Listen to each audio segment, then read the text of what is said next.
Star Wars and The Empire Strikes Back were two of the most successful movies of all time, and they both have legions of fans all over the world who are anxious to see the next part in George Lucas's epic space opera.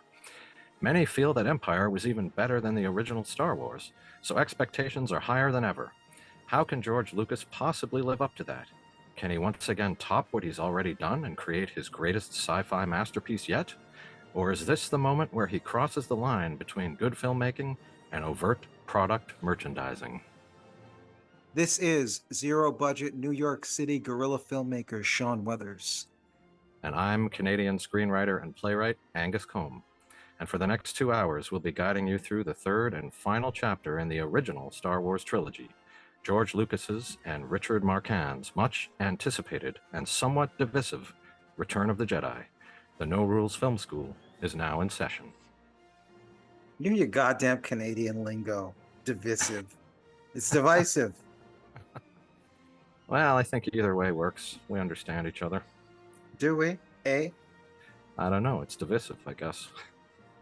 You missed my A. I saw it. I heard it. Yes. A. But you don't acknowledge it, so I don't know if you get it or not. Because you don't get 90% of the things I say. So I don't know if you get something when you don't say anything. Well, sometimes I do, sometimes I don't. Most times you don't. I definitely get the A. I do get the A. So Frank Herbert, we've been reviewing Dune recently, the last two Dune movies. And when I did my commentary for Dune Part 1, we may do Part 2 when it's available on DVD or streaming. Yes. There was a lot, when I watched, I'm like, man, there are a lot of similarities to Star Wars with the sand people, the sand world, the two moons, or the two, when you're seeing the two different planets at night in the night scenes, the religious overtones, the force power. There's just like endless similarities you can find. And I'm like, Jesus, like, you know, I knew he copied like a lot of different things, but there's a lot of similarities to Dune. So Yes. since we spoke about this and since I did that commentary, I did do more research, and he was actually legitimately upset and did contemplate a lawsuit when Star Wars came out. And evidently he tried to joke it off in the media, but according to his son, he was genuinely upset and pissed off and angry about the fact that not only did Star Wars rip him off, but because Star Wars came out before Dune, anything that comes out after Star Wars looks like they're ripping off Star Wars instead. So, but much like we talked about before, where the first Star Wars takes a lot from Hidden Fortress and Akira Kurosawa movie, even Frank was acknowledging that, hey, he took a lot from Dune, but he also took a lot from these other sci-fi books. And he joked about starting a club of all these people who, you know, were ripped off by Lucas. And, but yeah, just to acknowledge that from our previous conversations and anyone who's listened to our other shows, this is just follow up on that. Yeah. I actually want to follow up on something too. I think I may have inadvertently said during the Empire commentary that Lawrence Kasdan may have directed this movie, but of course he didn't. He wrote the screenplay for this movie.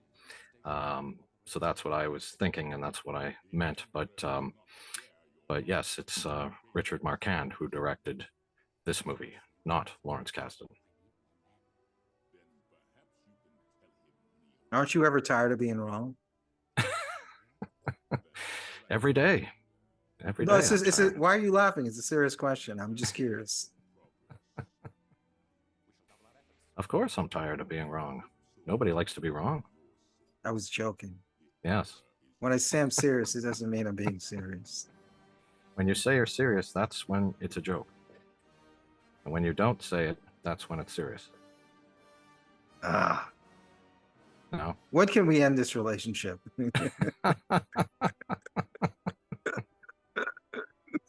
Here we have my least favorite characters wandering in the desert. Yes. Yeah, I'm just not a big fan of comedy relief. I understand it's good to break things up sometimes with some levity, but I don't know. These two characters are a little too slapstick for me. and my Yeah. taste. I always liked them, but I understand. I can see how they could be annoying to some people. Yeah. But maybe I'm in the minority because they're very popular. Yeah, well, that's possible. I guess this is at the beginning of the movie here. We're in a sequence that, in some ways, it almost reminds me of the beginning of a James Bond movie where you get a sequence that has no connection to the main story. It's like its own self contained story or its own adventure or moment. And that's kind of what this always felt like to me. It's like a separate little story that happens, and it has a beginning, middle, and an end. And I always kind of liked this part. I thought this was pretty entertaining. Did you like this first part of the film? I like everything that doesn't have Ewoks in it. So, Yeah. if that answers your question, So this is one of the good parts then. yes. Yeah. Yeah, so when I'm sure like it's this show has been around forever, The Simpsons. So whatever age you are, I mean, you've heard of The Simpsons. But when The Simpsons would do this, they would call it postmodernism, where they would just start off the show with some like non sequitur sequence that had nothing to do with anything. And then Yeah. the actual plot would begin a few minutes into it. But I guess, I mean, it's a formula that's been around, I mean, for a lot longer. If you have stuff like this doing it as well. Yeah. Yeah. And I mean, this is quite a long sequence too. Like, you forget, like in your memory, you think this might only be 10 minutes, but it's actually quite a large chunk of the movie here, this first little storyline, Well, it's which, tying up loose ends and stuff yeah, because obviously the last movie ended on a cliffhanger. yes, yes, exactly. But if you look at the old serials, they would often just solve the problem instantly. Like, you'd see somebody dying in a plane crash, and then the next episode they would show he jumps out of the plane right before it crashes. And that's kind of it. You just get that Yeah, but those were 10 a couple seconds. minutes long. They were just like, weren't they just a few minutes long? And they were they would play generally in the beginning of movies, and then you when you Yeah, well, watch the next movie, you get the next serial. I think they were kind of like one reelers, so they were maybe up to 20 minutes long or Is that somewhere your between phone? 10. Yeah, that is the phone. Should I? That is so professional of you to Yeah. not put your phone on mute. Yeah. Um, all right. Taken care of. I normally do unplug that phone, but Nobody believes you. nobody believes me. Me and the two other people listening don't believe you. That's right. That was somebody complaining about what I was saying right now, probably. Uh, you had to call me out for calling you, huh? That's right. You were trying to privately tell me to stop talking about this. And so you phoned me, but I left the ringer on. So Yes. we were foiled. That was supposed to be a Foiled private again. call. That's right. That's right. So here, of course, is Jabba the Hutt, who originally, in the deleted scene in the first movie, he was just played by a human being. But that scene got cut, and then, as we know, later was replaced with something closer to this. But Yes. but this was always one of the unique things about this movie, I guess. Jabba the Yeah. Hutt. Yeah. And he's similar to that flying fart guy in Dune. Yes, he is. And all the Dune enthusiasts are gonna hate me for not remembering his name. Yeah, well, I've unplugged my phone, so they can't get at us right now. There's always Twitter. True, true enough. But this isn't live, so we're okay No, for now. we're okay. The fallout will happen later. Which does bring up something. I do want to start live streaming these things at some point. Oh, yes? Yeah. Yeah. And then we can always have an edited version later, but just Yeah, live streaming it to start. yeah. So Well, that people makes, can watch live. yeah, why not? Does that mean we'd have to do it all at one go? No breaks? Yes, that's exactly what that would mean. Yeah, that shouldn't be a problem.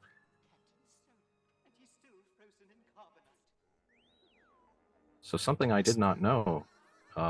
Apparently, they weren't sure if Han Solo would actually be in this movie originally. They weren't sure if Harrison Ford would agree to do it because he was the only actor who hadn't signed a 2 sequel deal. So he was not obligated to come back for this movie. And apparently that's one reason why they froze him in the carbonite at the end of Empire Strikes Back, because they just weren't sure. So he might have stayed on the wall for this entire movie if Harrison Ford hadn't eventually agreed to come back for this one. Oh, wow. I thought that was an artistic decision. So it was purely a contractual decision to have him I think frozen at the end of the movie. I think so. And That's then interesting. yeah, and Harrison Ford also felt like Han Solo should die when he Well, agreed to I knew come. he wanted him to die in this movie, but I Yeah, didn't yeah, realize he didn't even want to be in this movie. yeah. Well, it wasn't. I mean, who knows? He may have always thought that he would, but it wasn't a certainty because he did Raiders of the Lost Ark and he became an even bigger star, Well, and he's the only so one that actually became a star yeah, in exactly. this entire series. He's the only one that became a star. Yeah, As popular as this franchise was, this is the peak for everyone involved except Harrison Ford. yeah, that's right. Even George Lucas. This is their Yeah, peak. yeah, totally.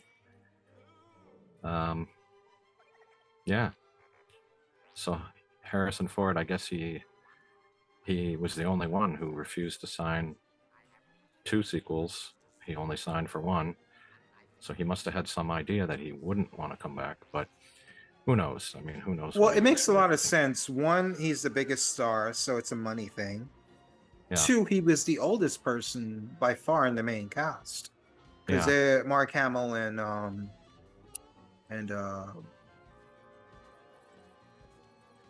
Carrie Fisher. Carrie Fisher. God damn it. What took you so long to bail me out? I was just distracted by the dancers here. Yeah, sure you were. You just want to let me dangle out there because you're salty at me. That's right. I'm angry about that phone call. You embarrassed me there. So I believe this is this must be the updated version we're looking at because Oh yeah, this is definitely technology that was not available in 1983. We're watching yeah, now. yeah. This is one of the things that is different. For some reason, they changed the song and obviously the visuals that go with it. Mhm. Why, I don't know. I don't know why that would have seemed like a good idea, but that's one of the things that they did. And I think they may have adjusted it more than once. Um, So looking at this now, it's obvious to see the changes he made. And yeah. when did this sequel trilogy? I mean, when did this revised version come out? Well, see, that's the tricky thing Early because, 2000s or well, it might have been 1999 when they okay. did the actual special edition, or 97, 1997, and Well, whatever the case is, you can definitely see there's a difference between what originally came out and what the changes are. yes, And you can also see the difference in that it's not that impressive right now. yeah, It's because no, so no, much time has come past since he redid it. It's like at the time when these changes came out, they look cutting edge. But yeah, now these changes, they look really obvious. It's yeah, like, what is that green screen version of that computer generated character doing against that Muppet? Like yeah, even though yeah, it's like three levels of technology we're seeing: the original level of technology, the revised version of technology, and what we have in our minds of what a common blockbuster should look like. And neither of it looks like that. yeah, It looks dated based on the original and based on the revised versions because so much time has passed since the revised versions. yeah, Do you agree or yeah. no? Oh, yeah, yeah, I do. Mhm. And the other thing that complicates it all is he made those changes in 1997 for the special edition, but then he continued to make changes after that. There was a CD or a DVD release, I think, where they made some changes. And then there was a Blu-ray release where they made changes. So they keep on making changes. It's like a never-ending series of morphing moments. And a lot of And the the changes weird are part is none of the fans like any of the changes. no, no. And I mean, a lot of them, if you read, like there are some long lists you can find online, and a lot of the changes are very minor. They're just tiny little things. And so, what's the point? Like, why bother for something so minor? I don't understand. Like, just kind of leave it and say, well, that's what it was. And people can look back, and if they think it doesn't look as good, well, okay, we understand why, because it's older. You know, it's not a big deal. I just doesn't make sense to me to make changes that don't really matter in the end. You know, just tiny little things. Like, why Yeah. change that song? You know, why change the song and the dancers? I don't know why. And apparently, Boba Fett, there are a couple of added moments where he's kind of flirting with one of the dancers, which wasn't in the original. But again, what Desperate to for? give him some kind of a personality, maybe. Maybe, yeah. Instead of Uh, just being a cool toy, let's just give him something to make yeah, him distinguishable, aside from yeah, an antenna on his head.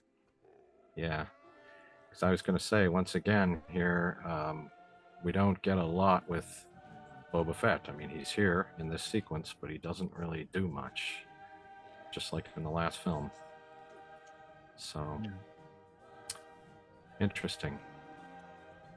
Yeah, Yeah, it's also just a weird mix of like computer generated um monsters or mutants or aliens mixed with clearly like hand puppets that you'd see on Sesame Street.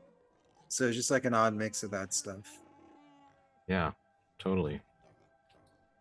Totally is.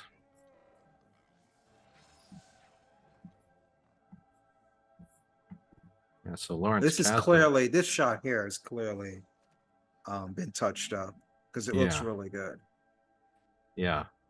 There's a But lot of still, it that kind. doesn't look like Dune, you know? Yeah, Comparing this to Dune, it looks ancient or yeah, archaic, you know? true. Yeah, yeah. And there's a lot of that kind of stuff where they just make shots look better, you know, just sort of improve the technical stuff. But then you go into an interior shot, it's like, huh? This doesn't quite match up. Yeah. It's kind of like what I do for my movies, is like I'll get some stock footage of some like really good exterior shots. Ah, And you cut yes. inside, it's the same old apartment, just a different room. Yeah. I did a movie called Ace Jackson's The Dead Man. 95% of the movie was shot in one room. And all Wow. we did was change the angles. Okay, we're gonna face this wall only, and this is this character's apartment. We're gonna face this side of the room, and this is that character's apartment. And then they'd cut in some shots of me walking around the city, an exterior of a whole new building. But when you cut inside, it's the same house, you know? Yeah. Yeah. So it's like you can fool people a little bit with the exteriors, but anyone with a sharp eye is gonna be like, "Hey, this ain't matching up, buddy." Maybe. Yeah. But I love that kind of stuff. I love, you know, using what little you have to make it seem like there's more. I love that kind of low budget stuff. Simply throwing money at it doesn't really impress me. I wish more people thought like you, my friend. Yeah. And so here we have him. So he did agree to come back. He's not just hanging on the wall. Imagine if He he is, in didn't fact. come back.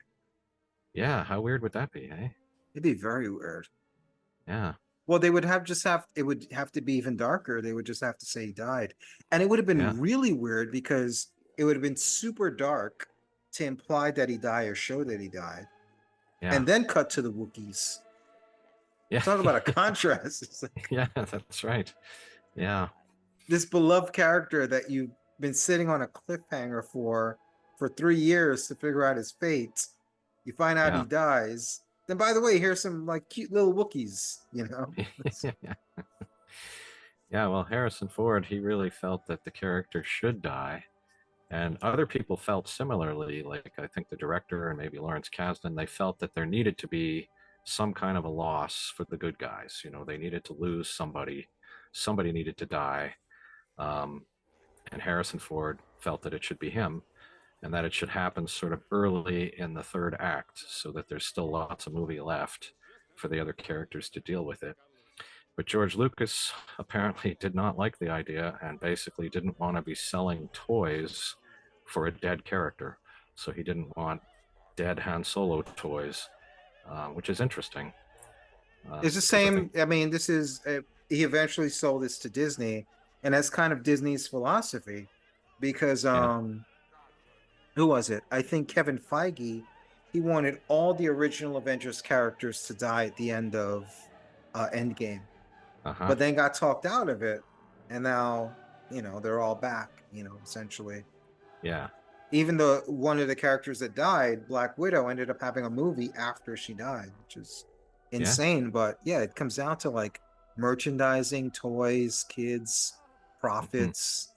And yeah, yeah, he realized like how much money. Well, I guess he saw the paychecks from the first two movies and said, "Nah, I'm not stopping this gravy train." that's right. But it's a little weird because, characters like Boba Fett die, and even Greedo in Star Wars, I had that action figure. I had the Greedo action figure. So, I mean, there were toys for these characters who died, and it wasn't a problem. We played with them, and they would get killed. So I don't know why you can't have a Han Solo toy if the character dies. That doesn't really make sense to me. But Well, he's clearly, maybe not in all of his movies, but particularly this movie, has a very simplistic view of good and evil. yeah, Um, and that's why Dune is looked at as a Star Wars for adults. yeah, And maybe he's thinking good guys live, bad guys die type thing. Maybe it's just a very simplistic view of it. yeah, The maybe. one the one character that dies is Obi-Wan, and he comes back at the end of this, Yes, right? he Isn't does. he the Yeah. only significant death on the through three episodes of Star Wars? Hmm. Wars is the second word in that. Yeah, One significant character died while you're having yeah, this big war, and he comes back as like a ghost, and he's all yeah, happy at the end of the story. So I just think yeah, that's it's his artistic view, I guess, yeah, or his financial view. yeah.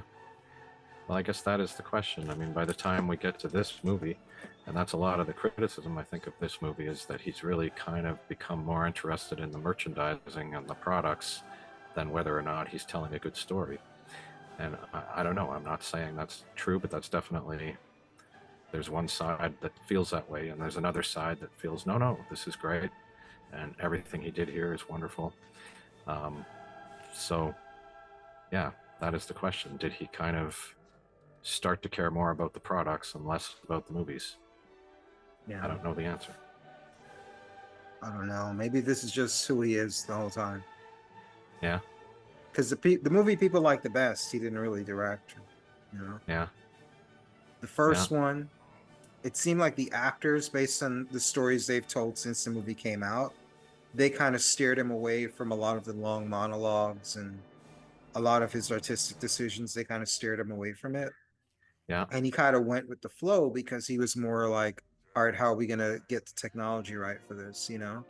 So while yeah, he's focusing on all the technical and the technology stuff, the actors kind of like steered him in the right direction. And this is where he had full artistic and full control. Where he was, this is a movie where he was probably had his deepest fingerprints on it, and this is probably the best his reflection of the series. yeah. You could be right.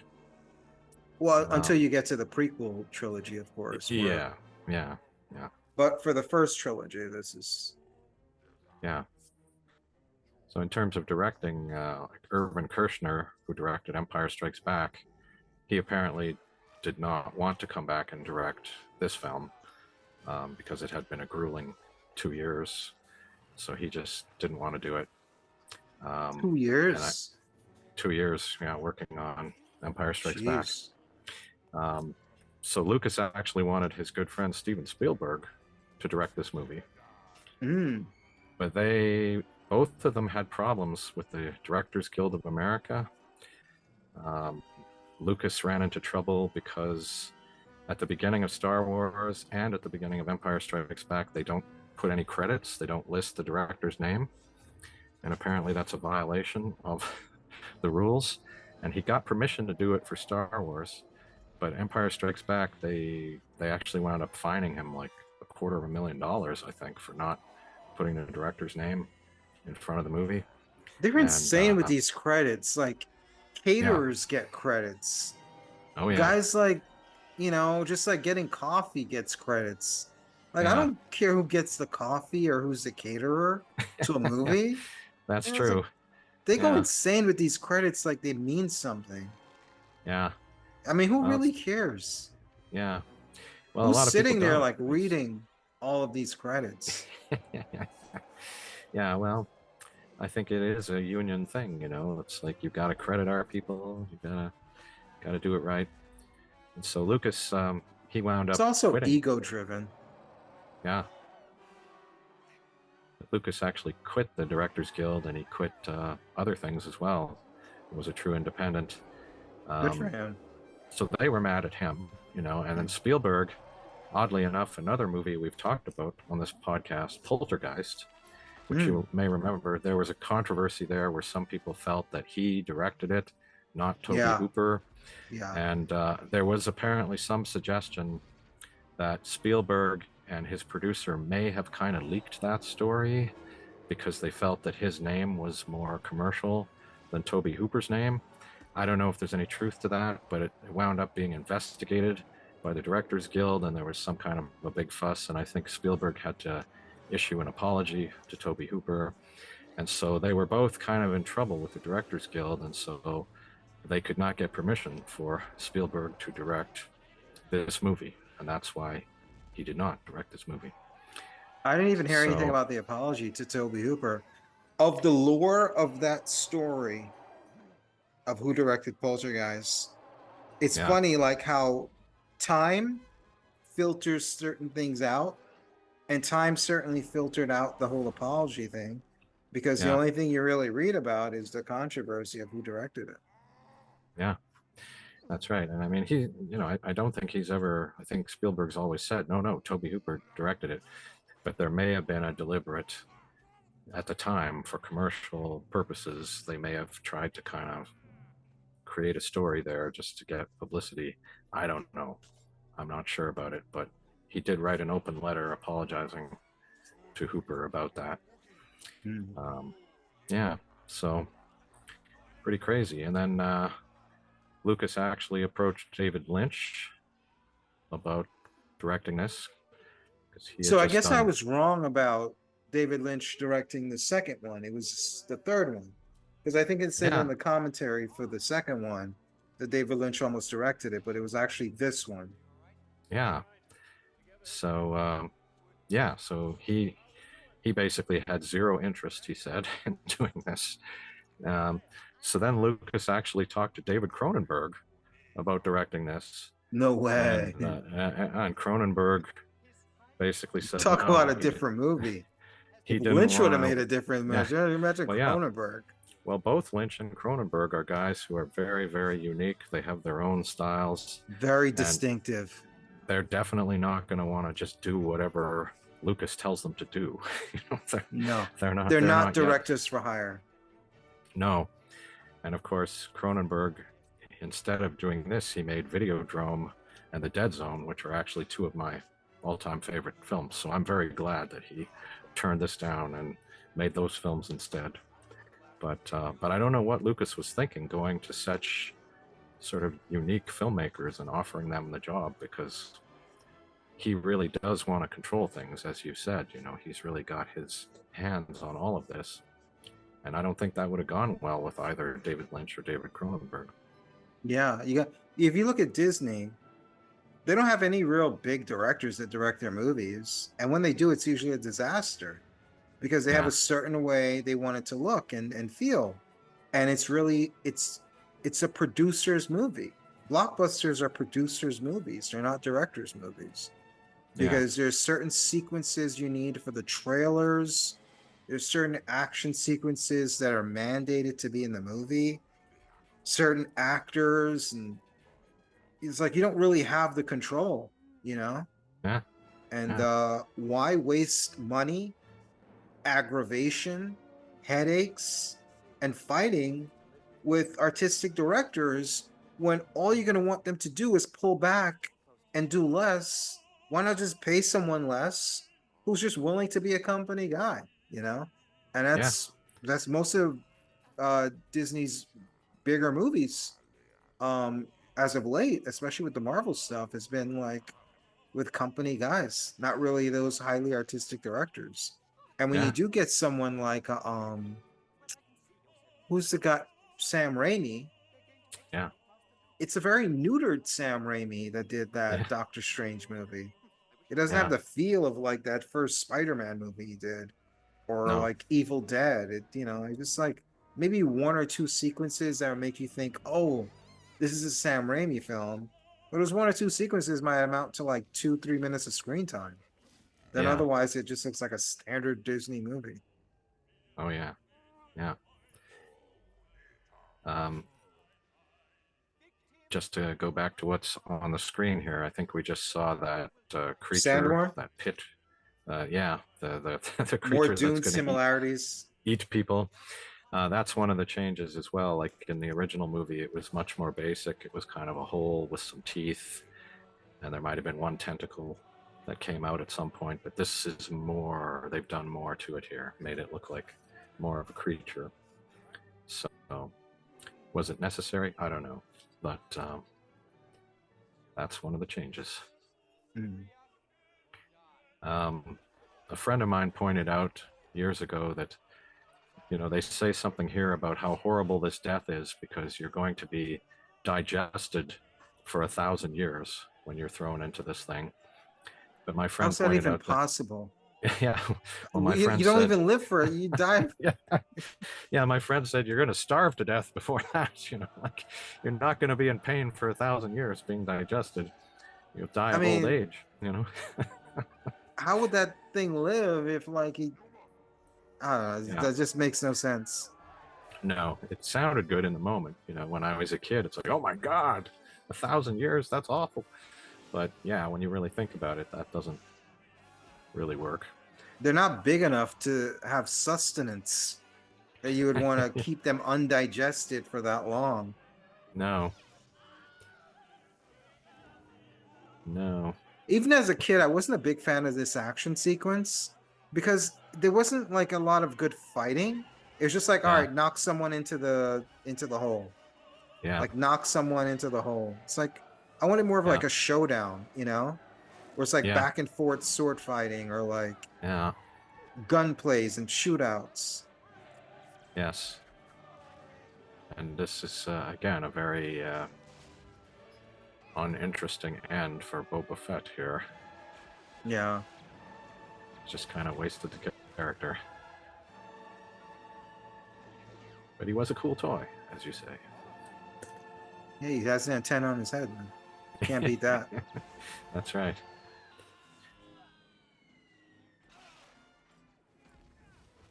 There we go. There goes Han There it is. Solo. Han Solo's nemesis. That's The big right. showdown was Yeah, he accidentally knocked his jetpack and killed him. yeah. And that apparently is one of the changes that was put in at some point was you can apparently hear Han Solo say, "What the?" after he accidentally starts that. Whereas in the So original, what was that, added or taken out? What that the? was added apparently. Yeah, they added in a Oh, what the. Um, that's pivotal, yeah, man. That's pivotal. it is. Yeah, it's just little things like that where it's like, the movie worked fine without that line. Why did you bother putting it in? But, now, what about Princess Leia as the slave girl? What do we think Mm. about that? Ooh la la. A plus? I'm not a big horn dog. It doesn't really do much for me.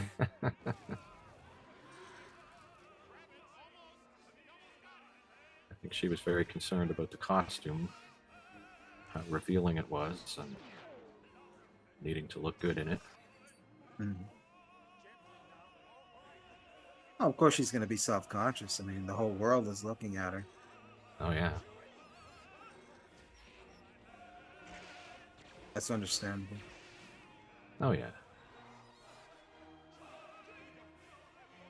So just to finish the whole director thing, Lucas eventually hired Richard Marquand, who was Irish, and he had made some, not that many really. He'd made a few films.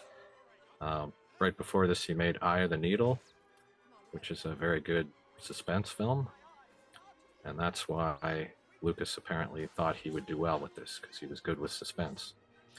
But he actually done a lot of documentaries for BBC. Not a whole lot of movies. He did a horror film called The Legacy, which is not really considered to be a great film, but it's kind You of an see, interesting. not to cut you off, but you see how Yeah. long this fight is? Yes, Why couldn't Boba Fett be a part of this fight the whole time? exactly. Yeah, It's it like just kind of. you could have made him more of a threat, you know? Yeah, It's like this whole sequence lasts a really long time. Why did he have yeah, to die off like so early into it? yeah, Like make him almost defeat somebody here. There's a yeah, bunch of good guys. Maybe he yeah, beats up like Lando, yeah, and then Lando and Han, like they bond over teaming up to beat Boba Fett or something. I don't yeah. know.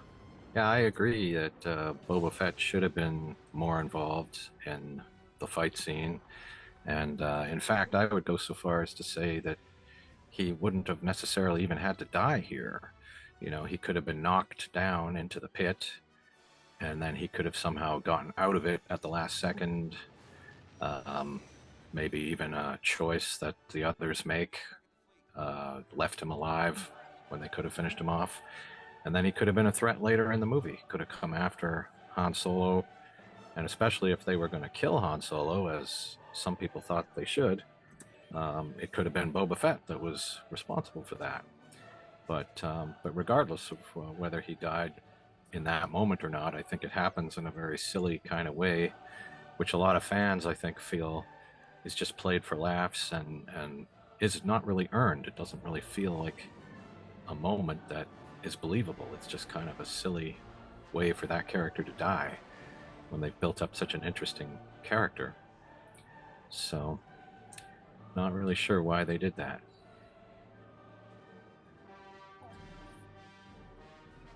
Yeah, I mean, all they had to do was knock out his flying device, his backpack, and then they could have escaped.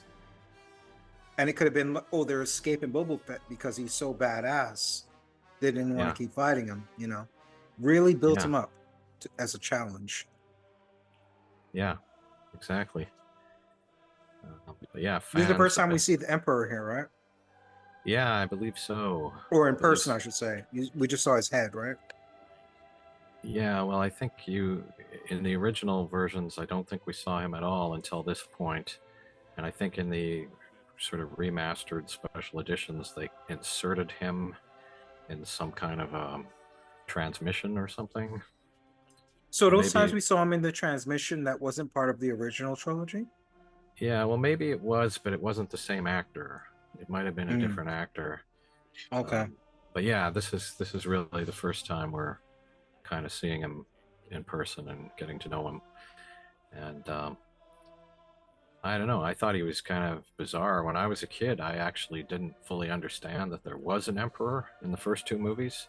I always thought of Darth Vader as being the head of the bad guys, and I was kind of shocked that here's this other Well, guy. Darth Vader wasn't even the main bad guy in part one. No, It was no, I know that. Peter Cushing. Yeah, yeah, but I mean, I just didn't know there was going to be this emperor character for some reason. As a kid, I just didn't expect that.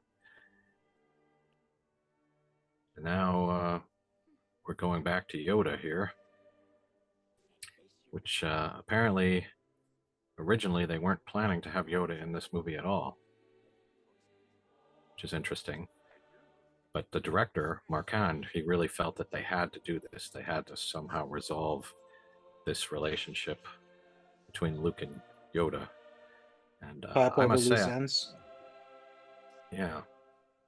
Um, I just watching it again now, I'm shocked at how brief this is. Like, this is really, it's almost like a cameo for Yoda here.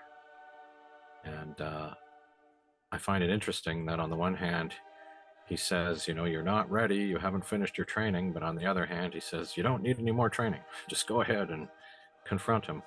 It seems like a bit of a contradiction. Well, I mean, it's a better contradiction than kissing your sister in the first movie and Yeah, finding out you're like twins in the second. So yes. Now, an interesting thing about that, too, um, Darth Vader, he had Princess Leia as a prisoner, and he was up and close with her and talking to her, and he did not sense at all that this was his daughter. Like, that seems kind of hard to believe with his powerful senses, that he wouldn't have clued into that. But I think that's just another example that when they made Star Wars, they had no idea that Leia was going to turn out to be not only Luke's sister, but the daughter of Darth Vader.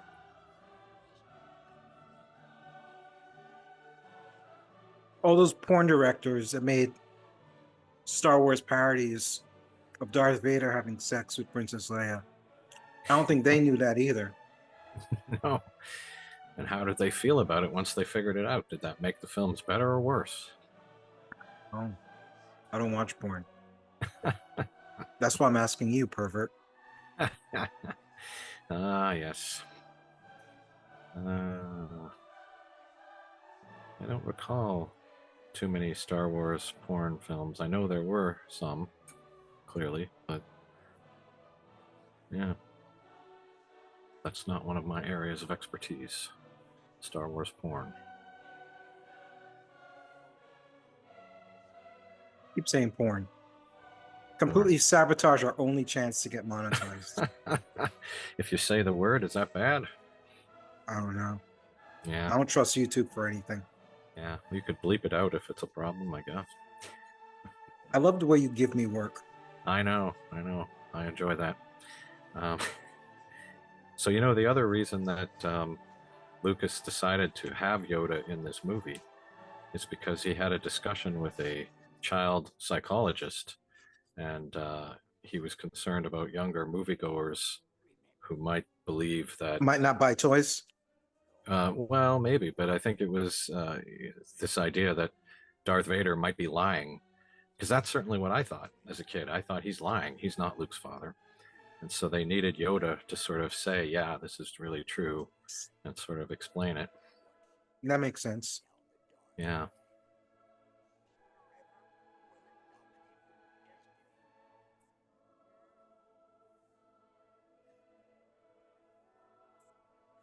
Yeah, it's What do you interesting think? though. Do you think they should have just had an actor play this character?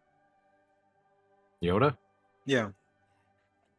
Well, I don't know. I think it's pretty good what they did. I think and it's one of the things that certainly critics were most excited about was the puppetry, the realistic Mm. puppetry of Yoda. So I don't know. I think it was a good choice that they went this way with it, and I think it really worked for them. I'm Yeah, not it worked. sure. It definitely worked. Yeah, But I'm just saying it was risky. You know, it was. Yeah, the totally. safe bet would just have an actual older guy, similar Yeah, to just a replacement for Obi-Wan. You know, yeah, because that's yeah, what he was, right? He was literally just a yeah. replacement for Obi-Wan. He was. So, Yeah, a little unconventional in it. It paid off, but it was yeah. a risk. You know? Yeah, well, if we were going to think of it in a cynical kind of way, we might think that with an actor like Alec Guinness, Lucas can't really control him, can't really control his image. But with a puppet like Yoda, he can kind of own that, and he can use that image on marketing, and he can make toys out of it, and he doesn't need anybody to really sign off on that. So he might have been And thinking definitely ahead. based on the way that Alec Guinness talked about this movie, you get the sense that he probably wasn't pleasant to work with. So, Yeah, you That'd be another reason too. Yeah, he wasn't thrilled with Star Wars, although he did think it worked ultimately as a spectacle and everything. But he thought that it was kind of nonsense. You know, it wasn't a really great script or story in his opinion, and he really didn't want to do any more. But he does appear again in this movie. He does make little cameos. Hmm. But yeah, I was surprised at how brief this Yoda appearance really is here, and I was surprised that there wasn't any more training. And here we have Obi-Wan, and in a way, he has more to do here than in The Empire Strikes Back. Strike me down and I will come back as a useless ghost. Yeah, that's right. Death is meaningless if, I mean, you're gonna come back as such a functional ghost. Yeah, You basically just look like yourself. You glow. yeah, And this is your yeah. little meme you sent me earlier. That's right. Even ghosts need to sit down. That's right. When you're old. Yeah. Well, I think Lucas had some idea that he was actually going to have characters like Obi-Wan Kenobi come back to life somehow by the end of this trilogy. Somehow the Force, they were going to be restored to actually living again. But their bodies disappear, though. I know, yeah. And clearly he didn't wind up doing that, so I'm not sure how it would have worked, but I think that was the original idea. Hmm. He seems a little old for the part now. Yeah.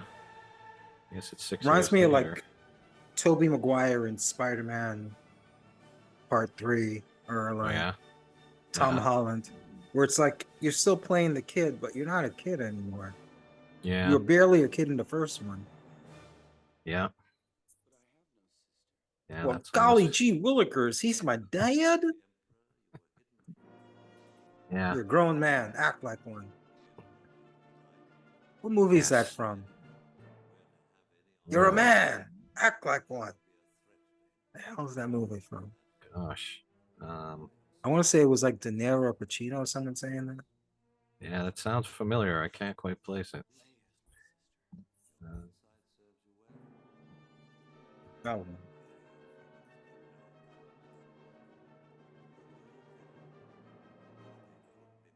yeah. So, going back to the idea that Lucas really kind of controls things, apparently, you know, even though Marquand was the director of the film, Lucas kind of wound up being on the set pretty much every day because he kind of had to oversee a lot of the special effects, which Marquand had no experience with. He wasn't a special effects director. He was much better at working with actors. So in a way, that's a good partnership because Lucas, it seems, is not very good with working with actors. He's better at the spectacle and the effects, and so Marquand was maybe kind of working with the actors, and Lucas was kind of overseeing the bigger picture effects and stuff like that. But I think that you know, Marquand described it as it's like trying to direct King Lear with Shakespeare in the next room. The Godfather. Oh, The You can act Godfather. like a man. I think it was Brando when someone was groveling in front of him. Uh huh. Yeah, that sounds right. I don't know what to do. I don't know. You can act like a man. What's the matter with you? Nice. It's the guy that wanted to be like a singer or something, Oh yeah. and he wouldn't get the part. And Yes. so they cut off the director's horse's head and put it in the body. Yeah. In the bed. Yeah. Yeah. What did I say? In the what? In the body. Oh. I don't know if they had to Yeah. put it in the body. They cut the head off and put it inside the body. That's freaky, man. That's like crazy. Yeah, but yeah, it's Don Corleone. You can act like a Yeah. man. Nice. Yeah. Should have told that to Hans to Luke Skywalker. He's Yeah, my dad. yeah, Obi-Wan should say, "You can act like a man." And we yeah, got Fish Face, yes, best known for "It's a Trap." yeah.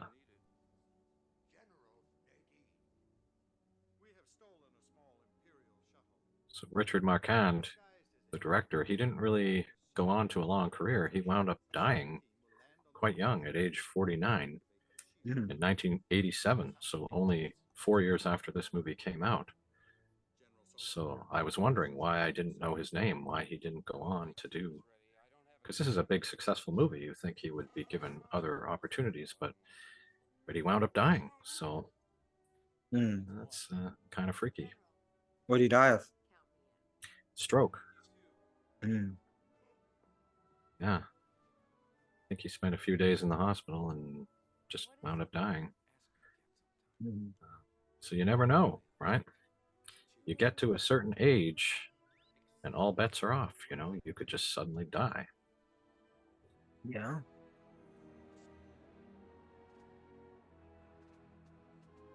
49 seems pretty young.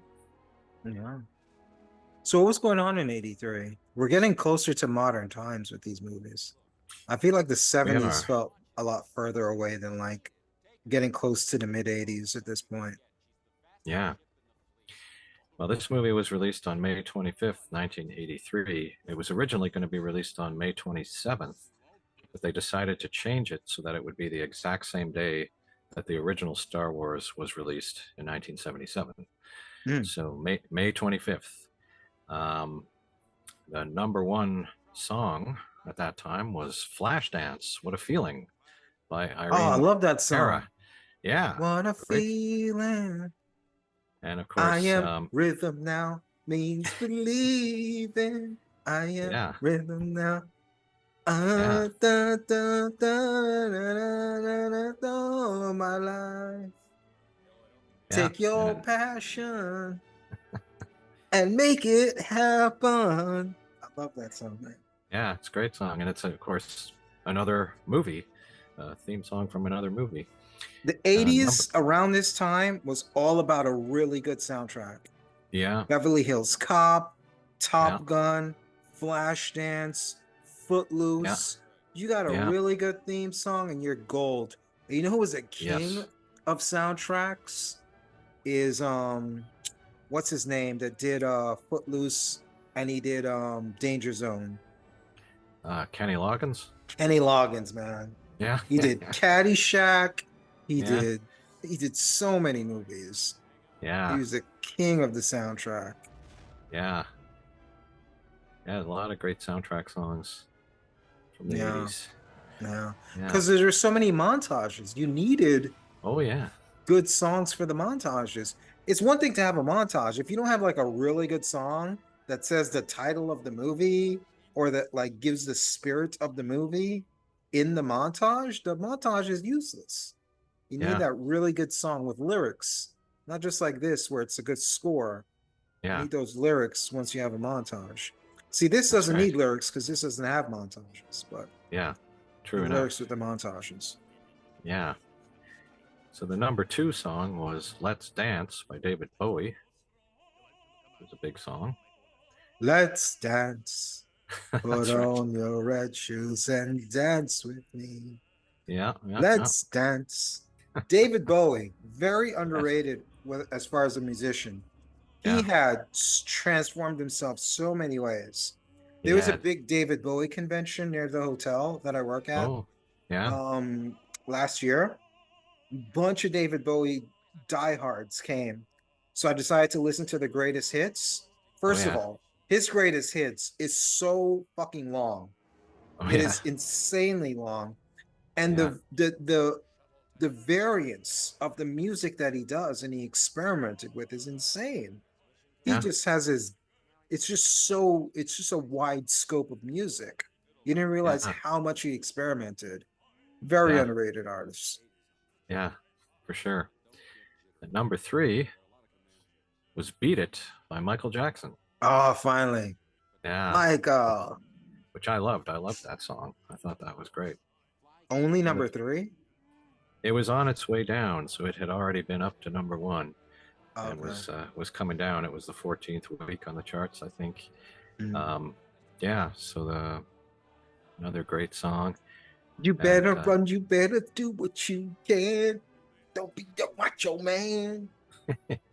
There's yeah, fires in their eyes and the words are really clear. So beat it. Just beat it. Ugh. yeah.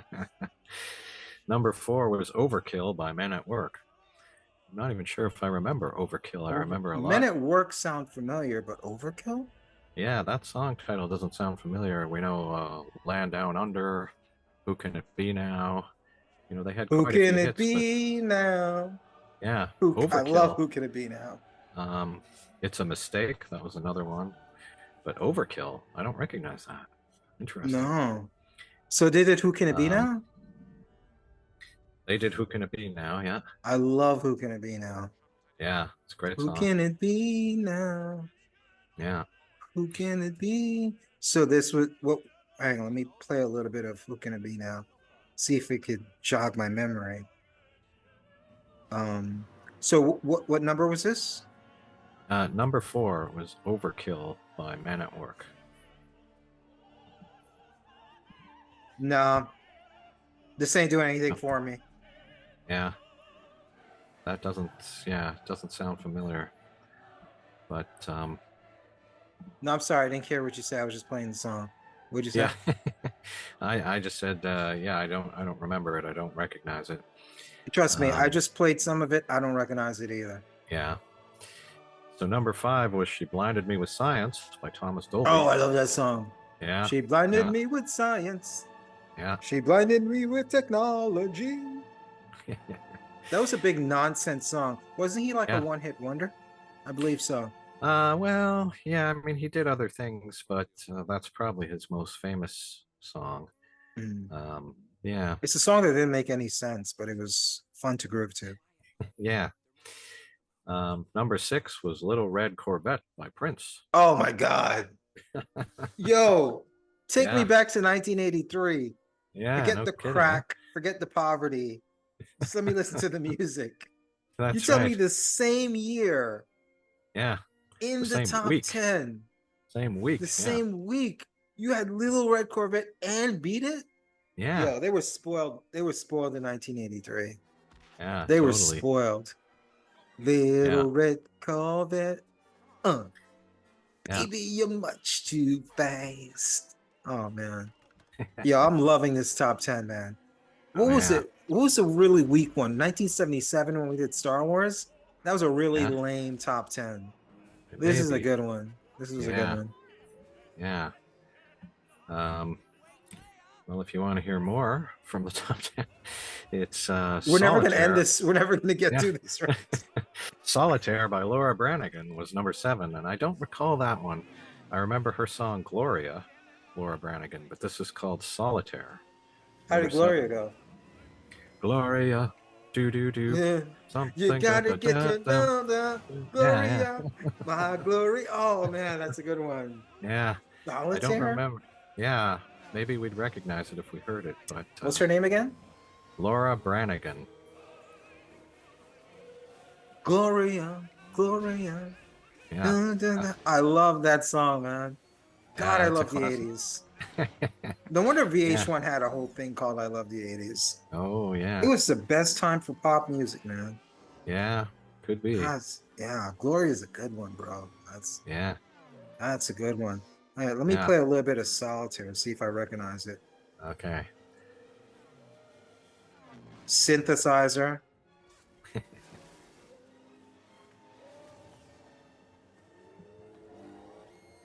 A lot of synth. Yeah.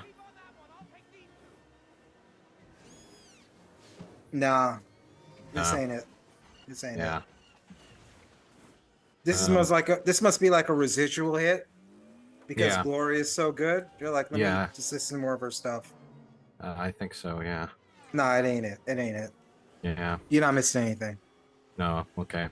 And number 8 is Time Clock of the Heart by Culture Club, which again, I don't recognize that title, but we know Culture Club for Time Karma Clock of the Chameleon. Heart is the name of the whole song? Yeah, Time, brackets, Clock of the Heart. I love Culture Club. Yeah, And I mean, I hate to say this, I was so naive as a kid. I had no idea Boy George was gay. yeah, My friends yeah. make fun of me for that. Yeah, it was just a weird 80s thing. He looked like a woman. I don't really know that one. I played a No. little bit of it. I'm not really Yeah, feeling it. yeah.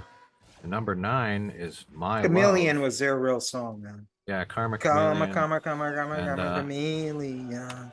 and I Do You think Really that Want? was like, so Boy George was gay, Yeah, and you know that whole joke, I'm not gay, I just let dudes like, I'm not the one taking it, so I'm not gay. yes, yeah, So yeah. I think he had that type of relationship with one of the members of his band Oh yeah.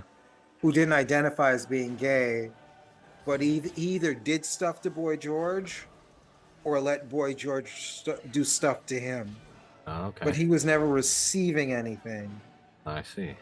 I guess that's as plain as I can make it and not get demonetized or Yes. Okay. canceled. Well, we'll have. But We.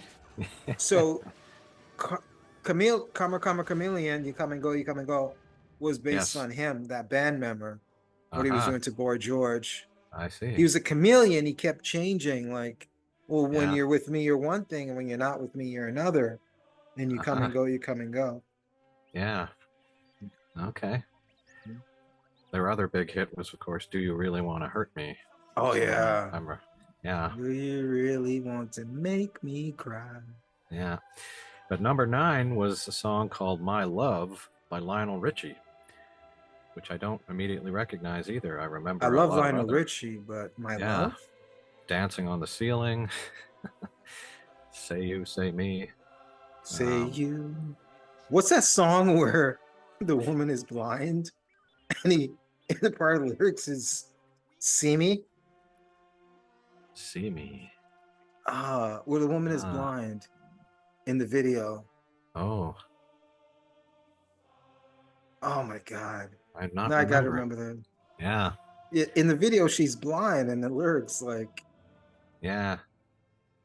I don't remember. I'm playing some of My Love now. It Okay. sounds good. Yeah.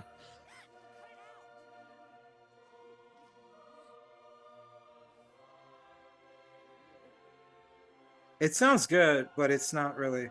It's not recognizable. It's good, but it's not as bad as some of the other forgettable stuff. Yeah. But Yeah. it's not Dancing on the Ceiling. Yeah. Okay. And just to finish off the top 10 on the week that Return of the Jedi came out. Hello. That's the Lionel Richie Yeah, song. that's it. Hello. Hello, Yeah. is Yeah. it me you're looking for? And the girl is Yes. blind in the video. How's she looking for you if she's fucking blind? That's right. Yeah. He got roasted for that video. Even when Oh, it came dear. out, he got roasted for it. Is it Yeah. me you're looking for? And she's blind. Okay. Yeah. I'm sorry. I'll let you There you go. finish. You got Yeah. one more. So number 10 was Straight from the Heart by Bryan Adams, one of the most successful singer-songwriters from Canada. Bryan Adams. He did that one song that I love from the Robin Hood soundtrack. Oh yes. Yes. He became a big soundtrack guy. He did a few in a row. Yeah, that was the first one, I think. Really big. But Straight from the Heart, that was a big hit. Straight from the Heart. But he went on to be even bigger after that. Songs like Run to You. I just played a little bit of Straight from the Heart, and I'm not really. Don't recognize it. Everything I do it for you. That's the big song. Yeah. Everything I do it for you. That's the one. Yeah. Summer of '69. Yes. And Summer then of '69. course, Please Forgive Me. Please Forgive Me. Yes. I know not what I do. Yeah. Please forgive me. I can't stop loving you. Yeah. Don't deny me. Every word I say is true. He's like a bargain basement. Who's that guy from the East Street Band? Bruce Springsteen. Yeah, he's a bargain basement Bruce Springsteen because he has that hoarse voice Kind of, yeah. where he's like kind of like hoarse and kind of like he's singing like he's like really belting it out, but it's Yeah. just like gravelly. Like Bruce Springsteen be Yeah. like, yeah. He's like he's straining to take a shit, and he's like really like going, you know. They both have that kind of vibe to them, and they both Yeah. kind of like dress like in t-shirts and jeans, like they're just Yeah. hanging out with the boys. They're not doing like a big concert in front of like Yeah. thousands of people. They both have that similar vibe. Yeah. Definitely, I can see that. So just by comparison, the top singles of the year, so not just the week, but the year, Okay, the number one song was "Every Breath You Take" by the Police. classic. That was a huge song. Yeah, Number two was "Billie Jean" by Michael Jackson. classic. Yeah, Interesting. Thriller Number was probably taking over that whole year.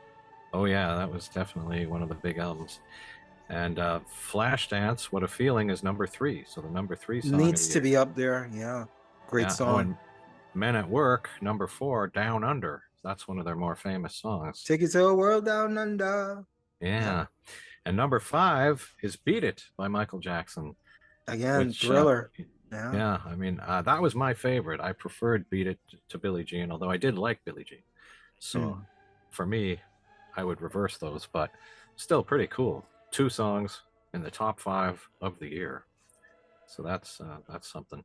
Yeah. Number six was Total Eclipse of the Heart by Bonnie Oh, Tyler. that's a good one. Yeah. Yeah. And then Man Eater by Hall & Oates was at number seven. She's a man eater. Oh, Yeah. here she comes.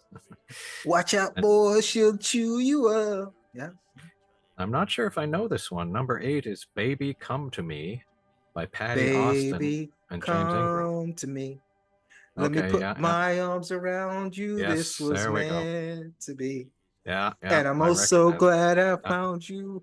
Need you every day. There you go. Not know Yeah. that.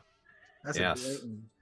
And number nine is also from the soundtrack. It's Maniac by Michael Cimbello from the Flashdance soundtrack. She's a maniac, maniac on the floor. Yeah, and that was supposed to be At Your Door because it was supposed to be the song for the slasher film Maniac. Oh, yeah. Well, I think it's a maniac at your door. Yeah. Well, that would have As been opposed awesome to on the floor. Yeah. If they had used that in Maniac, that would elevate they the film not.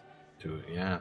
Yeah. They decided it was just a little too poppy or something. It wasn't quite I don't grungy know. enough. I don't know. Yeah. It didn't get past the lyrics. It was written Yeah. for the slasher movie Maniac, but it didn't get past that. So I don't know if it got to the point where they had the poppy music to go with it. They just had the lyrics, I think. Yeah. Then they tweaked the lyrics and then made it poppy for the Flashdance movie. Okay. And to round out the top 10 of the year, Sweet Dreams Are Made of This by the Eurythmics. Oh, that's a good one. Yeah. So, yeah. And, we could keep going. There's a lot of good songs here. Top 100 of the year. But, 83, man. Yeah. What a great year for music. Especially pop music. If you're a pop music fan, my God, so many classics. Exactly. Yeah. That's crazy, dude. It's unbelievable. Yeah.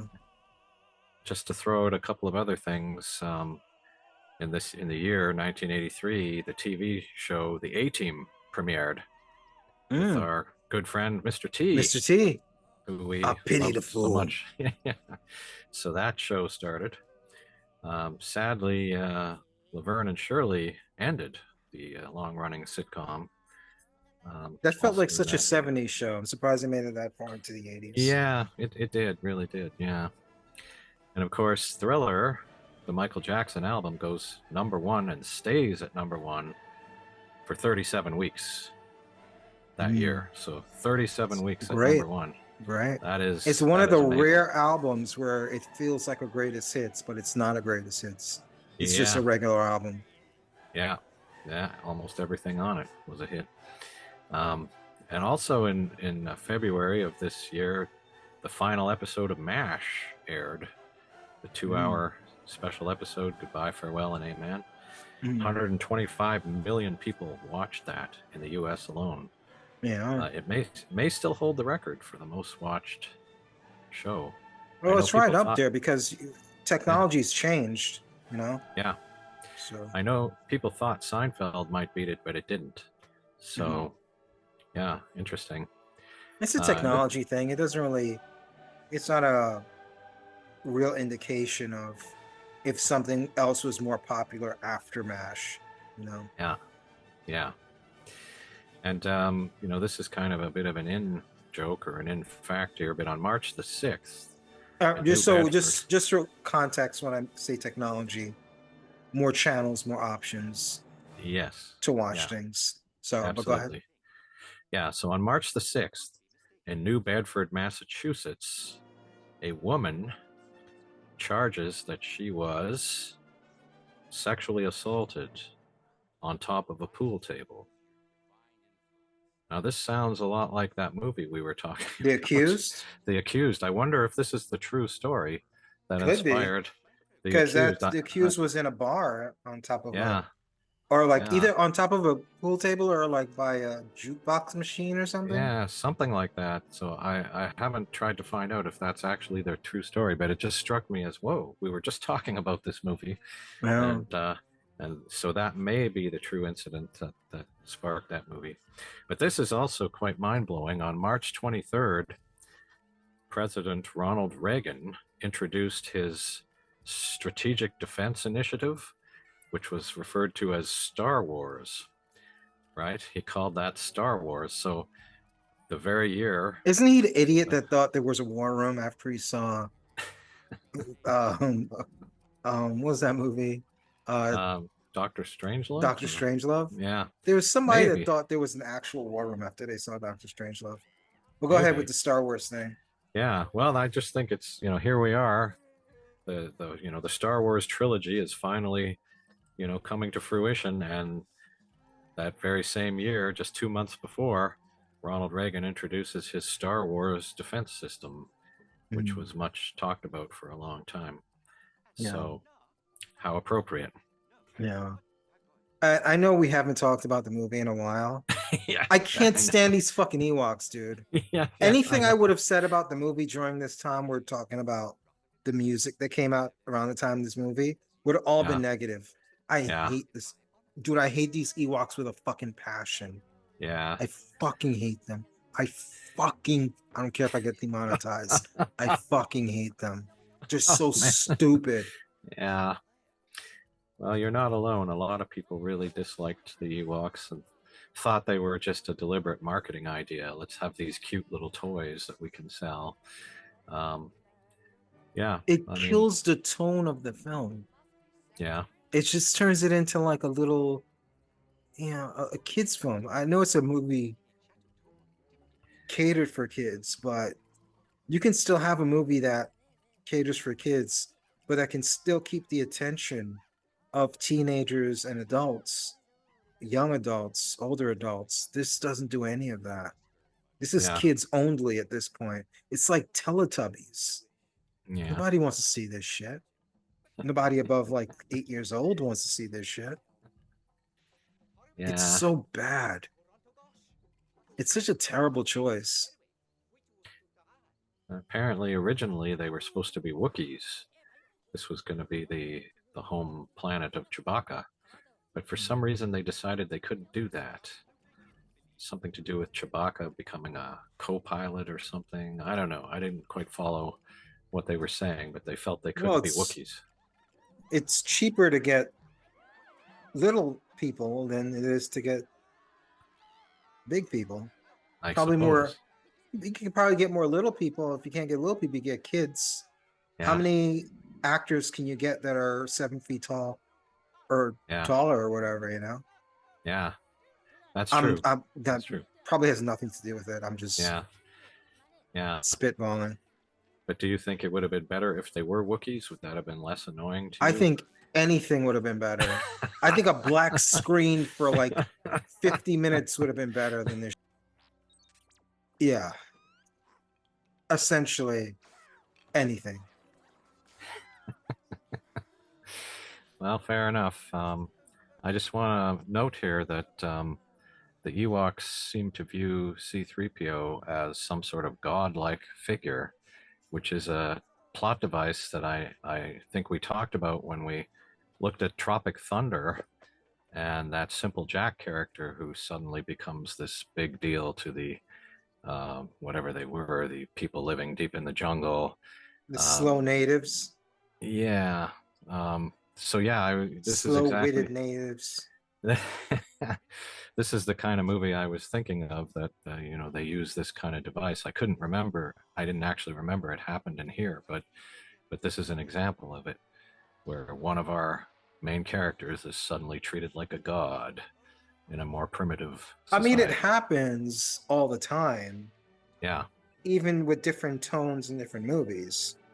The Yes. classic story of Pocahontas, and was it Yeah. John Smith or something? Yeah. Um, Yeah. Dances with Wolves, Yeah. Avatar. It's Yeah. endless. Yeah. Here comes this outsider. He adapts. He becomes their leader or their god, or they worship him. Yeah. Whatever the case, happens all Yeah. the time. Yeah. Becomes one of them. That's right. I could This see is why Harrison Ford wants nothing to do with this. He's a movie star at this point. yeah. Like these guys, Carrie Fisher and Mark Hamill, they're like, yes, another Star Wars paycheck. Yeah. He's like, oh Exactly. god damn it, I gotta come back on this set again. I thought I outgrew this shit. Yeah. Now I got a little person holding on to me, acting like he's a little kid. Yeah. Like I could see him not getting lost in the scene and just thinking about what actually is going on. I could Yeah. like when I'm watching him saying, a fucking little person is grabbing me in a bear suit. That's the expression he has on his face. yeah. These other actors are acting, Yeah. but he's like, Christ, why am I Yeah. back on this set? Why did I agree to do this shit? And I could see why he wanted to get killed off in the first third. He wouldn't have Yeah. had to interact with any of these things. Yeah. Yeah. True enough. Speaking of a little person in a suit, this was the feature film debut of Warwick Davis, who Oh, plays Wicket, and he was a kid at the time. I think he was only about 11, and he had auditioned because his mom had seen that they were looking for little people to be in the movie, and he auditioned, and I think he was just supposed to be one of the many sort of extras, but Kenny Baker was going to play Wicket, and he actually got a really bad case of food poisoning, and he couldn't do it, so they asked Warwick Davis to step in because I guess they were impressed with him, the way he was moving, and so this kind of was his debut, and he went on to a very long career, at being in 11 all. years old, they were impressed with him.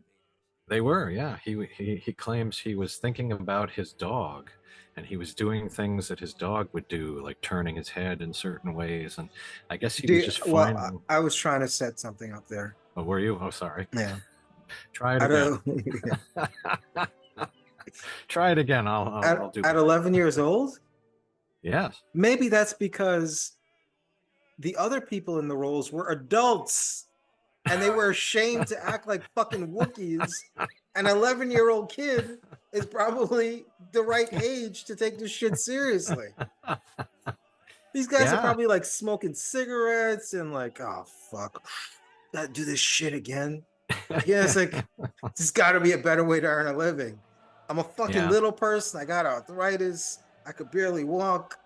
I'm only Yeah. 25 years old and I got like a fucking duck walk because I got little legs. Now I gotta grab Mark Hamill's leg and hump it like I'm a fucking God damn, I hate my life, you know? All right, back on set. They put on their helmets and they go back out. Of course, the Yeah, 11-year-old is going to be the only one enthused to do this shit. yeah. Well, maybe Kenny Baker faked the food poisoning because he didn't want to do it. Who knows? Damn right. Like, seriously, imagine Yeah, you are you, except you're a yeah, little person. yeah. Jobs are incredibly limited Hmm. because physically, no one's going to say, "Oh, you're a little person. Let me adjust everything I have in this facility to suit your needs." They're not going to want to do that shit. It's No, impossible to find a job. These are the yeah, best gigs you can get. And now that you get a gig, you're not even being treated like an adult or a person.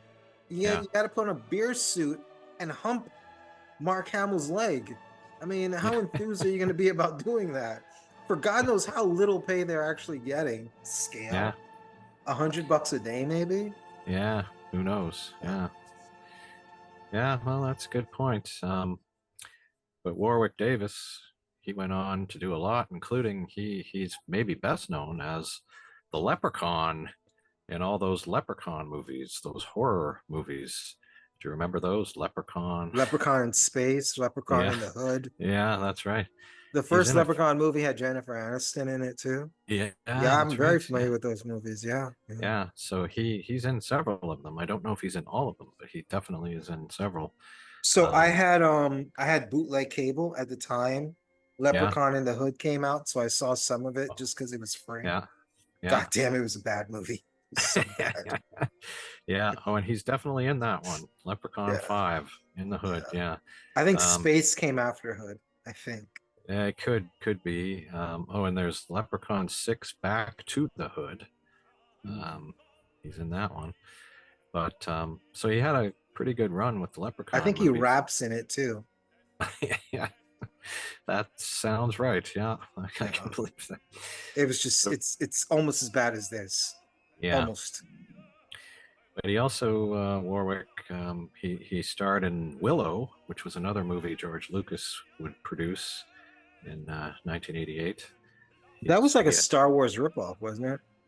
well, some people So felt Lucas was ripping off himself. it was kind of like he was returning it to its roots. You know, it's a fantasy, so it's not like outer space and lasers. It's more like But you know wasn't the ancient. what's his name that played the lead character? Uh, Iceman. Val Iceman. Kilmer. Oh, yes, Val Yeah, Kilmer. wasn't Yes, Val Kilmer just basically Han Solo? it could be. You know, it's been so long since I saw this movie. I can't Yeah. remember the I remember it details. being very like derivative of Star Wars. Yeah, yeah. It does. You know, it gets a pretty good rating on the IMDb. People seem to like it. Yeah, people did Uh, like it. Yeah. Yeah. yeah, Ron Howard directed that one. Yeah. Um, but that's just an example of a starring role that Warwick Davis went on to have. That was probably his biggest role, no? Or his Yeah, he probably. actually got to play a guy with dignity, like a Yeah, regular guy. Not just that's right. like some like, oh, it's a cute little person. Yeah, He just played like a regular dude who happened to be little. yeah. He's also in a number of Harry Which Potter is great to movies. see like actors like Peter Dinklage get to do stuff like that now, where Yeah, it's like just because you're a little person, you don't have to play like a kid yeah, or a deviation of something that's not human that acts like a kid, yeah, like a munchkin or a Oompa Loompa or a Wookiee or like all these different things that are human, but they're adults that act like kids in a way. yeah, yeah, for sure. So we're So getting to the yeah, we're getting to confrontation. like yeah, back to some story Yeah, away from all the silliness.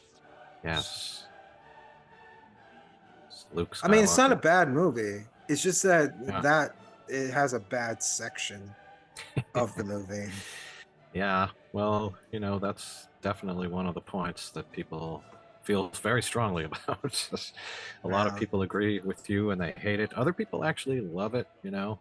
They love the Ewoks and I mean the Ewoks went on to have at least a couple of movies, made for TV movie, Battle for Endor or something.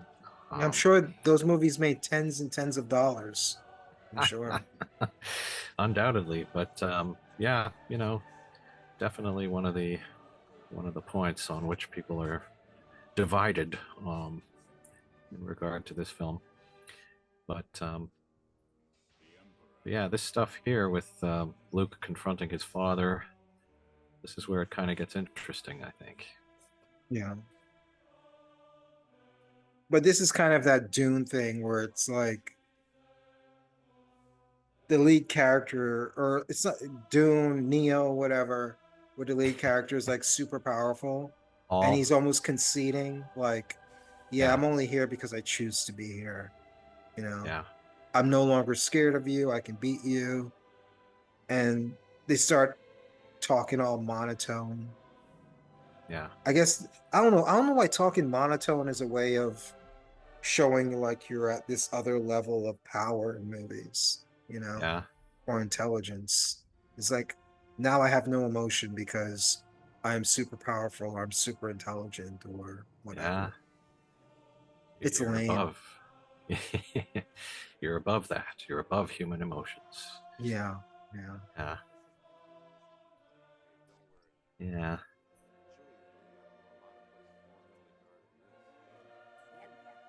Yeah. More peace. So of course, this movie was a big success again.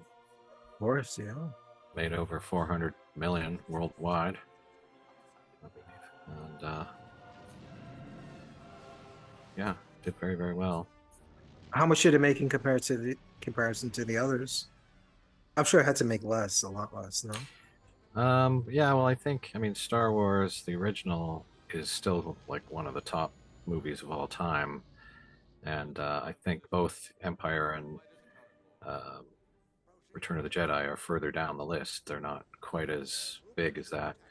Mhm. Um, but this was the highest grossing film of the year, Mhm. and you know, critically, it did reasonably well. A lot of critics liked it, including Siskel and Ebert. They both gave it 4 stars. Totally bought into all of it.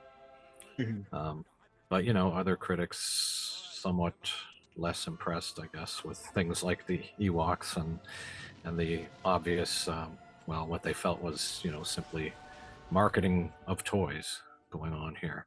Mhm. But yeah, a lot of the critics like the fact that it does seem to have a little bit more emotional weight, because of where the story goes here, the story of Luke and Darth Vader, and where we're ultimately going to end up. There's a lot of emotional weight to that, so people feel, This movie could have been so much better because the last movie set up him and Darth Vader. That could have played out for the whole movie. That yeah, whole dynamic with them, you know? He could have been yeah, struggling with the fact that his father is one of the greatest villains in the known universe. And now that he's powerful to defeat him, does he even want to defeat him? yeah, What made him turn to the dark side? Maybe like try to figure out his father's journey. yeah, That could have been delved into. yeah, Again, Boba Fett. That's a yeah, character that could have been developed in that rival with him and Han Solo could have been something that there's just yeah, so much they could have gone into. Princess yeah, Leia, she's now like this leader of the rebellion. Like her character, these characters could have been so much more developed and their stories yeah, instead of just spending all this time with the Wookiees. Because this is our last time seeing them. yeah, Shows Princess Leia as this great leader of the yeah, rebellion. Have her like do some non sequitur battles where you just see her leading her forces and they're winning these smaller battles. As she's yeah, winning these smaller battles, she's thinking about her lost love in Han Solo and like how are they gonna get back to him? You have who's Billy D. Williams' character again? Lando Uh Calrissian, Lando. Lando yeah, could have had this journey of like, how do I make up for like what I did? He could have been on yeah, this like obsessive quest of going on these different places trying to find Han Solo and like make up for what he did. to wrong him. You know, it's there's so much possibilities where you Yeah. left off with the last movie, and we don't get any of that. We just get a bunch of fucking Wookiees. Yeah. I was going to say, Lando Calrissian is in quite a bit of this movie. He's there, but he doesn't really have a lot to do. There isn't a lot of story there for him. He's His just, journey is making up for that decision he made. yeah, His journey is you set him up, charismatic, handsome guy, had a past with Han Solo. He's a black Han Solo essentially. Bam, you yeah, take Han Solo out the story, he replaces him. He does all the same things that you'd want Han Solo to do. Cool lines, gets the girl, charismatic. But now he has his journey where it's like, I gotta find Han, I gotta make this up.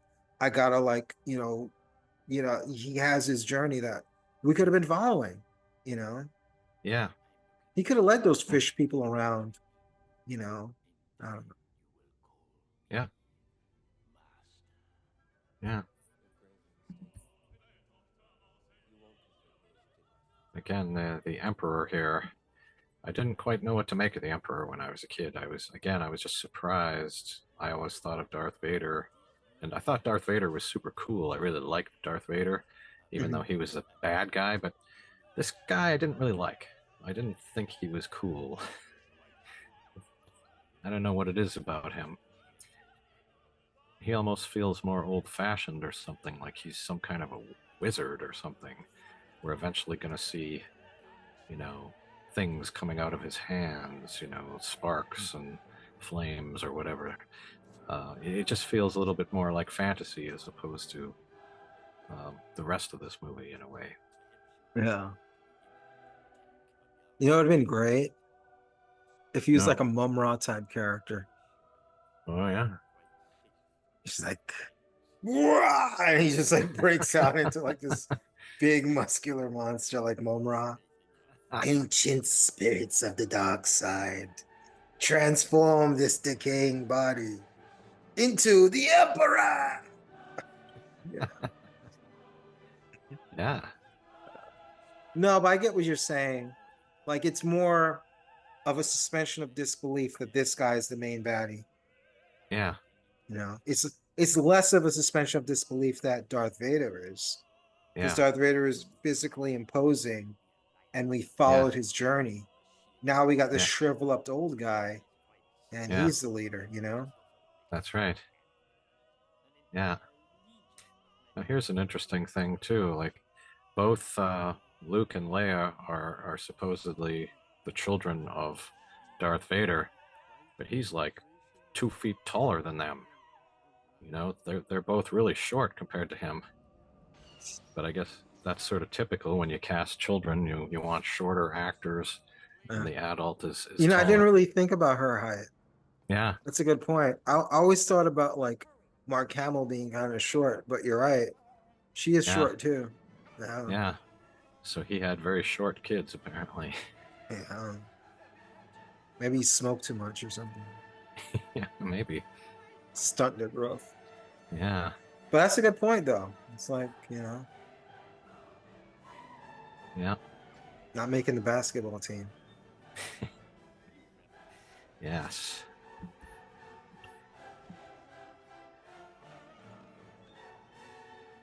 So, not long before this movie came out, the Academy Awards were held, of course, and the big winner Here we was go. Gandhi. We're Oh, gonna get that scene soon. It's a trap scene. okay, yeah, God, how many times I've seen that meme. It's a trap.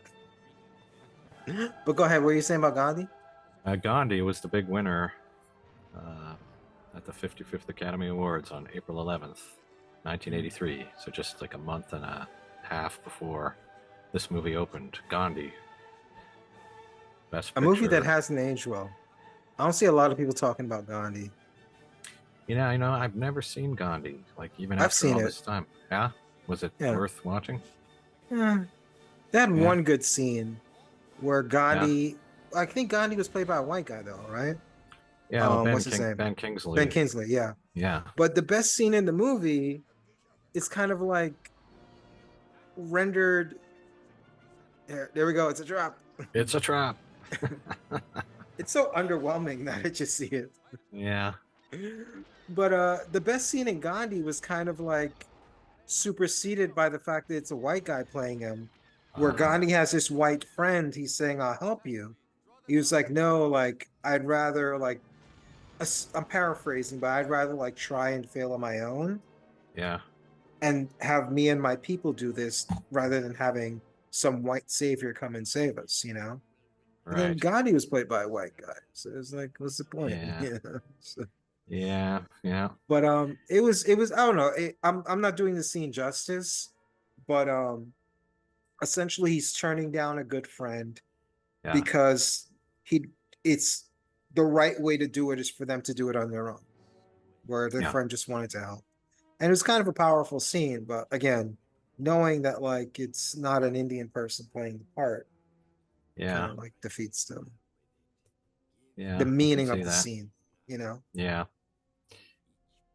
Yeah. Well, he won Best Actor for that performance.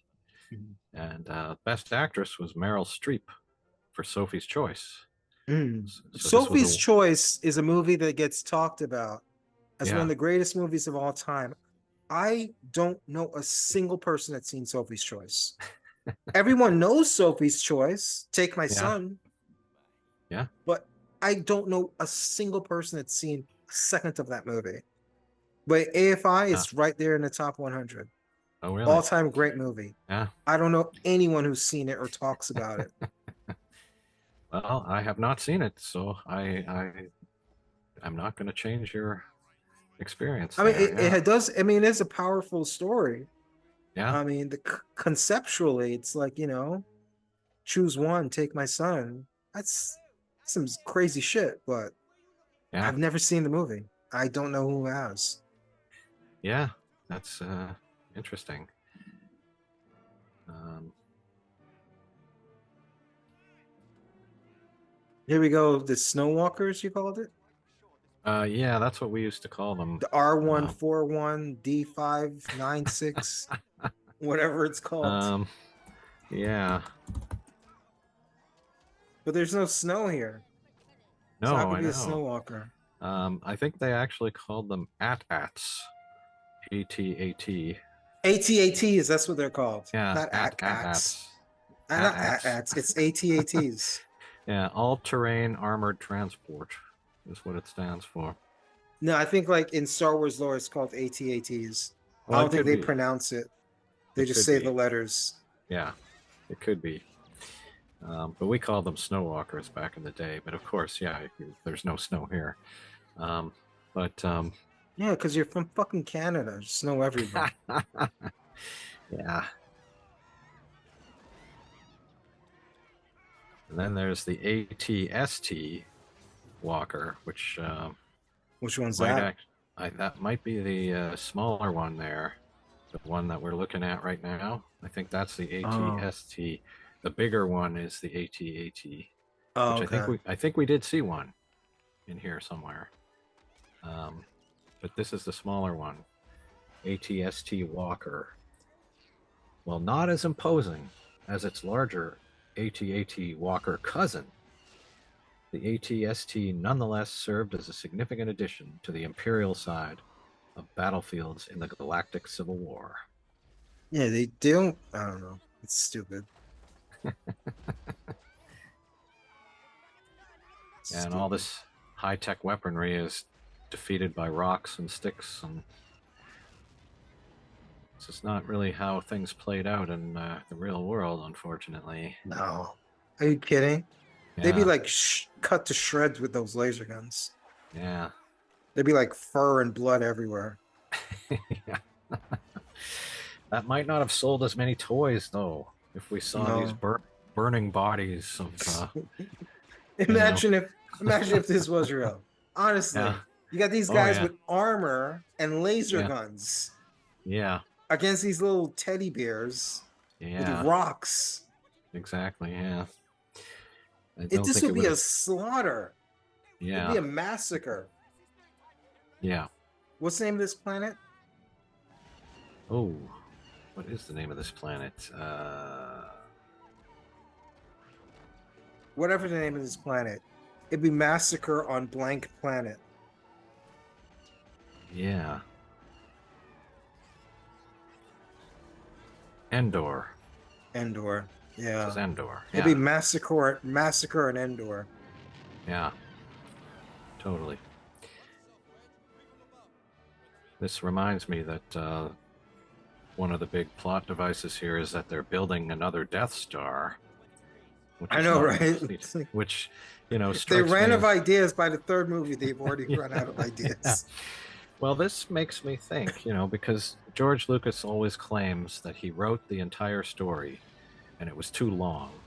So he broke it into three parts, and Star Wars, the original movie, was just the first third of the story.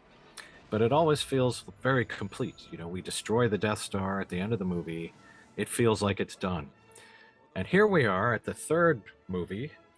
So this should be Act 3 of his original movie, and we're going to destroy the Death Star again. Again. So Yeah. so it makes me think, you know what? I don't think the Death Star was ever supposed to be destroyed in the first movie. It's supposed to be destroyed here. He just took it and put it into the first movie because he thought that might be the only movie he would ever make. He didn't really think he was going to do 3 movies or 9 movies or whatever. Because that otherwise it makes no sense. Why would you just rebuild the Death Star? It didn't work in the first movie. It got destroyed.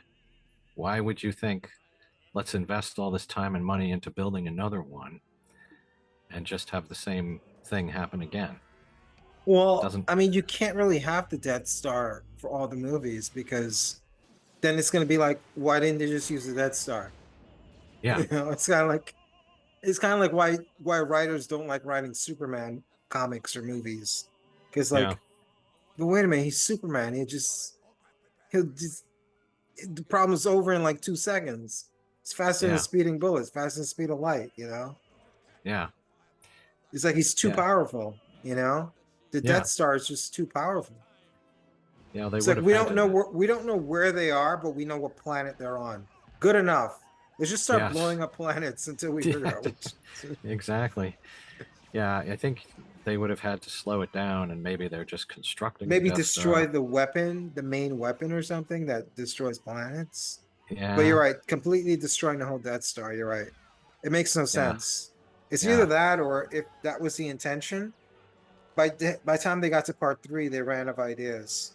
yeah. It's like, all right, Let's we got the Wookiees in the forest for 30 minutes. What do we do? yeah, let's just All right, let's rebuild. just have the Wookiees in the forest for 50 minutes. All right, how much more time do we have to kill? All Yeah, right, let's just fuck it. Let's just make a new Death Star. yeah. Well, one thing that I find interesting is that the script, was written by Lawrence Kasdan, who did go on to become quite a successful filmmaker. Made movies like Body Heat with Kathleen Turner Mm. and The Big Chill, which is a massive hit. Kathleen Turner's Um, a weird one, man. yeah, She went makes from sex symbol to like, ugh, very quickly. Very well, quickly. yeah, well, I guess people age, but They yeah. don't change genders unless they have surgery. She changed genders without having surgery. Oh well, I don't know. Maybe This I is haven't. Kathleen Turner. Maybe haven't followed that closely, but Lawrence Kasdan had been brought in to do the final draft of Empire Strikes Back, and so then of course Lucas wanted him to do this movie, and apparently he wasn't so sure about it because he wanted to go on and start directing movies. But Lucas helped him out, I guess, when he made Body Heat, which was his first movie as a director. And so I think he felt he owed Lucas, so he agreed to do the screenplay for this movie. And what's really weird is they didn't write the screenplay until late in pre production, which is really odd. That's a really odd order to do things in. They So, wrote the screenplay in pre-production. What do you mean? In well, pre-production of Jedi? in pre In production of pre-production Jedi, of Jedi, Empire, they wrote Jedi? no, pre production of Return of the Jedi. So Lucas had his idea, he had his story idea, Oh. and he So started they started putting things together without the script being finished. without the script. Yeah, so they started making, in pre-production. They were working Mm. without a script. They were just working with Lucas's ideas, and then late in the process, Lucas and Kasdan and Marquand and the producer Howard Kazanjian spent 2 weeks in conference, sort of discussing ideas, kicking around ideas. And then Kasdan, I guess he taped all these discussions and they made transcripts, and then he went off and constructed the script. So Mm. it was really kind of based on those discussions and I guess what they were already prepping for, So they're already prepping for these things. You got to include them in the script, right? Mm. So it's very weird way of doing things to not have the script first. Yeah. Well, it shows. Yeah, it may. Not exactly the strongest script I've ever seen shot. No. I mean, this is, in a way, it has the least amount of story, I think, of all I three mean, movies. what's the memorable scenes in this movie? Well, I think the opening sequence with Jabba the Hutt and all that stuff, I think that's one that I Mm. remember very clearly. Mm. And yes, I think the Ewoks. You always remember the Ewoks, right? Other than that, I guess it's really the confrontation between Luke and Darth Vader and the Mm. Emperor. Yeah. Those are kind of the 3 points for me. How about you? I guess the end. Yeah, I mean, Princess Leia in her outfit was pretty hot, and the yeah, fact that she got to kill Jabba. But I mean, if she was gonna kill him, I mean, he did put her in the outfit, but maybe if they would have built up something more between them, so that when she killed him, it felt more earned. You know, yeah, it's like, why did she kill him? Because she happened to be there. It's like, yeah, like have it be more earned because he's a character that's been around for a while. Have yeah, his death have more meaning by having some kind of like connection with the two characters. yeah, yeah, Maybe his men killed a bunch of her rebels, yeah. or maybe it's implied, obviously it's a kid movie, Mm-hmm. that like he had sex with her or something while Yeah, she was his slave. yeah. Well, yeah, I think there's got to be something like that going on, for her Yeah. to be dressed like that and chained Yeah. to Yeah. him. I mean, clearly there's something going on there. Yeah, but like Yeah, it could have been, it's a little too subtle. The it only thing is. we get Yeah, is the it outfit. is. That's it. The outfit's the only Yeah, thing we get. It's not yeah, like we got like a look from her or a look from him or a yeah, laugh, a well-timed laugh from yeah, him or something, yeah. or just something with like where she's like, "Yes, I'm gonna get this motherfucker now," That's right. type Yeah, thing. yeah. We So needed to see some of her pain and degradation. yeah. She's So forced to wash his feet or something. something Yeah, where it's just like yeah, you root for her specifically to kill him. yeah, I don't root for her to kill him. He happened to, but it's a good moment for her. It's a good moment for Han yes, Solo to kill Boba Fett. But yeah. again, these things weren't executed well and they weren't well earned. But No, that could have been that could have enhanced the beginning sequence and made it better for me, you know. yeah, But aside yeah, from that, it's just the beginning and the end. I don't like yeah, any of the middle with all this stuff with the Wookiees and all that bullshit. yeah, yeah. That's fair enough. Of course, They don't even this do were anything cool with Yoda. Yoda just comes no, back to die. exactly. Yeah, I was very surprised The big at return of how. Obi-Wan Kenobi was just to sit down and talk. Yes, You know, yes, that's yeah. his big triumphant comeback. Yeah, At least make that's him right. come back. You know what would have been cool if he came back and saved Han, not Han, save Luke. Yeah, Where yeah, it's like Luke is about to get killed, maybe in the pit with the monster, yeah, and Obi-Wan's hand hit the thing to slam the door, or something yeah, where it's like, oh my God, Obi-Wan, you came back and you saved me, type thing. yeah. Have his Well, return have more meaning, more weight yeah, to it. But if he can appear to Luke, can he appear to Darth Vader? And talk to Darth Vader, and Yeah, sort of that get makes the into. ending more complicated, though. It does, yeah. But this, of course, is where we get back to the whole David Prowse controversy. David Prowse, who's playing Darth Vader, and first of all, his voice was replaced by James Earl Jones, and there's been other difficulties throughout the three movies, but here he was told that they were finally going to show his face, when the helmet is taken off, and they wound up not showing his face. They used a different actor, They got a third Sebastian actor. Shaw. Yes, Sebastian Shaw. Yeah. What was the reason So, for the third actor? I mean, he was white.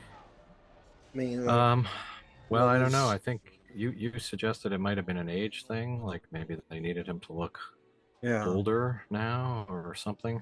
I don't yeah, know. I really don't know. I mean, maybe Lucas just was annoyed with David Prowse by this point. yeah. It's hard to know. It But could of be an age thing, course, but the that actor's in so much makeup, you can't really tell. yeah. And of Oh, course, the thing that really complicates it now, spoiler alert here, but in the redone versions of this movie, they have now digitally replaced the actor Sebastian Shaw, and they've put in is it Hayden Christensen? Is that his name yeah, I from think the so. earlier movies? Because he Oh, they plays put him in there? he plays He's in the end of Anakin. this movie? Yeah, so keep your eyes peeled. I think we'll probably see him in this version here. In this Because version, in the he's original, Darth Vader? I think so. Keep That's keep our eyes wild. peeled, because that's the kind of thing that Lucas has been doing. He's been replacing voices and he's been replacing faces with the actors How old who. was he when this movie even came out, though? Oh, good question. Um, Maybe like yeah, 5 or 6 or something? yeah, maybe That's because crazy. it's like 16 years before the others or something like that. Yeah, Well, it was 83. You don't have to do that much yeah. math. It's Well, 83, 80, just see what year he was born. right. Don't make it hard on yourself. But that's no challenge, though. You got to make it hard on He was either yourself. born in the late 70s or early 80s. But I would think he was at the most 5 or 6 at the most. He was born in 81. So he was 2. He was 2. Yeah. It's So now that crazy. I've cheated, I know he was. Yes. So yeah, he could not have appeared in this movie in That's such a '83. ridiculous fight. Luke looks so much smaller than Darth Vader. Yeah, He I looks think tiny. this is what made me think of it. It's like, wait a minute, this is father and son here, and they're so physically different. I mean, not that that never happens, but it's not typical, though. Yeah, he looks so tiny. And I guess this is a parallel to what happens in Empire, where Luke gets his hand Cut off. chopped off. Yeah. Um, And we may have missed the moment because we were talking about other very important things, but there was a moment where they do a sort of callback reversal on the lines from Empire, where Han Solo and Leia are talking, and Leia says, "I love you," and he says, "I know," in Empire, and they do a reverse of that in this movie. So Oh, they're you mean I missed that? Oh, yeah, you missed darn, that. Yeah, I think we were darn. busy talking about other things, but Oh my God. yeah, Woe is me. I can't believe I missed that important scene. yeah, That sitcom type scene. exactly. Yeah, That writing that you get on like Three's Company. that is a That's what I classic show. missed. Three's Company. Jesus. Yeah. I hate myself for that. So Ian McDermott, who plays the Emperor here, he did a lot of Shakespeare, a lot of theater before this. He was kind of more of a theater actor. He'd done a few Wookie, things. Wookie. Wherefore art thou, Wookie? Yes, exactly. Um, so yeah, he'd done a few things, appeared in a few movies, including Dragon Slayer that came out in 1981, Don't know if you remember that one, but I think he had a small part in that. Sword And and sandal movies of the 80s. yeah, exactly. And he was also in The Awakening, which is a British kind of I think it's like a mummy, like a horror film, disturbing a mummy or something like that. But so he'd been in a few things, but he was mainly a theater actor. And I guess Lucas decided he would be perfect for this. And as a result, he's really continued on with a lot of other Star Wars appearances. He's in all the sort of prequel movies, and he's even in The Force Awakens and The Rise of the Skywalker. So this really, He's in the prequels? yeah, he's in the He's the same prequels. actor? Same actor. No Yeah, way. I yeah, never and knew that. I guess So they made this him. guy here in 1983 Yes. is the same guy that plays the Emperor in the prequel movies? Yeah, yeah. So he was. I guess he was So born he's in. the only one to play the Emperor in all the movies. Well, I can't swear to that, but yeah, he was in a lot of the Well, if he was movies in the prequels, playing. then those are the only So movies the Emperor was in. yeah, well, he also appears in, as I said, The Force Awakens and The Rise of the Skywalker. He's Emperor Palpatine and Darth Sidious. Um, so He yeah, is? yeah. Um, How many characters did he play? So he well, plays multiple characters in the Star Wars universe? Are you reading this thing correctly? yeah, well, I think it's the same character, isn't it? Senator Palpatine and Darth Sidious, are they not the same? I I don't think they're know. this. I think they're the same character. Um, You're asking the wrong person. yeah, But I so, didn't realize it was this yeah, is the same actor, and yeah. So I that's think he crazy. wasn't even 40 when he made this movie. So they made him look really old. He looks like he's 200 or something here. Oh, But so by the time they made the other films, you don't put the makeup on, and he, even though he's older, he looks younger than he does here. So mm, yeah, so he went on to, I guess, quite a probably lucrative career of being in Star Wars films, but at the same time continuing on with theater. And he was actually a director and I think an artistic director in the theater. But mm. but yeah, like one appearance, and it can sometimes lead to many, many other projects. So he kind of got lucky that way. Interesting. So here we're getting some of that emotional stuff here now, where we've got Darth Vader and Luke Skywalker. And when I talked earlier about changes, apparently when Darth Vader stops the Emperor from killing Luke, he didn't used to say anything, but now he says no, no, no, or something like that. He So didn't say that in the original? no, no, he didn't have any line. So they added that in, which Oh. again, for like, why? Like, we all understood the moment before. I don't think people were confused, but Well, he couldn't do it that's, without the special effects. yeah, Don't you listen to anything he says? Well, this was my original version. yeah, I just couldn't do it without the special effects. uh-huh, He needed the yeah, special effects to make the no echo properly. uh-huh, yeah, This feels so unnecessary. yeah, They did this so well in the first one. they To did, see them like flying these ships through these mazes and corridors of the Death Star, yeah, it feels so unnecessary. It's like we did this yeah, already. We did yeah, all of this already. yeah. It really does feel like a bit of a rehash, which again, maybe he borrowed this and moved it into Star Wars because he didn't think he was ever going to make this movie. I mean, who knows? Who knows what the truth is? But it It just reminds me feels of like like, the Richard Donner cut of Superman 2. oh yeah, I think in the Richard Donner cut, Superman flies around the world to reverse time.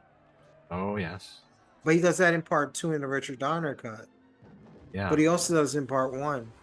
yeah, he does. It's the non-Richard Donner cut where I think he doesn't do it. Okay, I think so. Because I yeah, think Donner well, said the world spinning was supposed to be the second movie, but he just never got a chance to do the second. Something like that. uh-huh. Right, yeah, okay, If I'm remembering correctly, I could be remembering wrong. I yeah, was going off well, the top of my head. I'm not going off of yeah, Google. yeah. So people can comment angrily down below about how wrong we are later,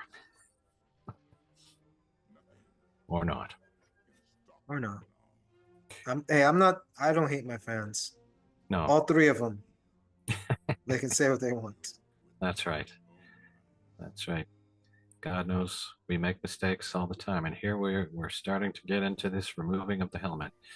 So let's So see this what. is going to be. Well, Who I'm is this not going to be? 100% sure. Let's see what it is. Let's see. Um, No, it's okay, so not. no, this is still, yeah. This is. Yeah. I think But they you're have saying there's a adjusted. cut where he changes this, Well, I'm not and sure it's about Hayden this. Christensen. That's coming up, I think, later in this cut. I think Oh, we'll you're talking about see the ghost is Hayden the Christensen. ghost. Yeah, I thought you yeah. meant this part. That's what I thought you were talking Yeah, about. well, I wasn't sure about this part. I wasn't sure what we were going to see here. I think they say that they've done something to it. They've removed his eyebrows or something. I'm not sure, Mm. but this still looks pretty much as it did.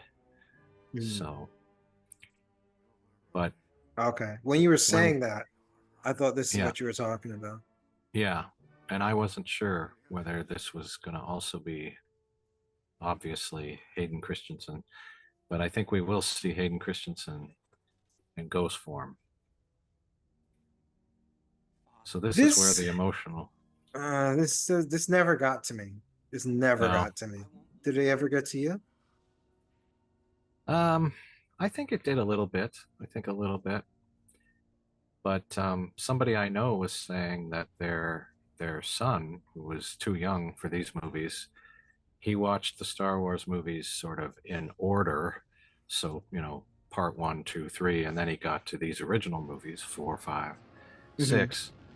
And when he got to this point, he was very, very upset because to him, this was Anakin Skywalker, the character he remembered from the Mm. earlier movies. So we didn't have that From benefit all of the those. pod racing. Yeah, exactly, from the pod races. So I think I still felt it though. I think I felt there was a moment there, but it wasn't like a huge, huge thing for me. Mm. But you didn't feel it at all? I didn't think he did enough to redeem himself. He saved his Yeah. son. Wow. Yeah. He's still a terrible person. What if some serial killer goes out, kills a bunch of people, and then the cop chasing him is his son, Yeah. and then he saves his son Yeah. from some other criminal? Do you suddenly say, "Oh, aw, Yeah. aw"? Yeah. Well, I did No. find myself watching it this time. I did think to myself, what about all those guys he just murdered because they made one mistake? He just kind Yeah. of murdered all his He friends in a didn't way. he didn't do anything to compensate for his wrongdoings. All he did was save his son. There are Yeah. a lot of pieces of shit out there. A lot of pieces of shit. A Yeah. lot. And a Yeah. lot of them love their family and their kids. Yeah. There's always that people who put that meme of like, well, Hitler loved his kids, you know? Yeah. There's that picture of Hitler walking with the little girl, you know? Yeah. Yeah. And it's like, how can you hate someone that loves their kids, you know?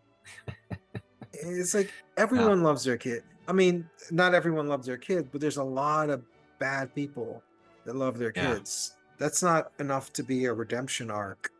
It's not really No. even an arc, you know? Yeah. Well, I guess aside from saving his son, he does kill the emperor. So he kind of, He killed the emperor to save his son, though. true enough, but I guess you could say he kind of Well, then you're getting did. into I guess cause and effect, or like Yeah. does it matter why you did it, or does it matter what you did, you know? Yeah. Well, that's a It's like valid you did the question. right thing for the wrong reasons, or you Yeah. know. Yeah.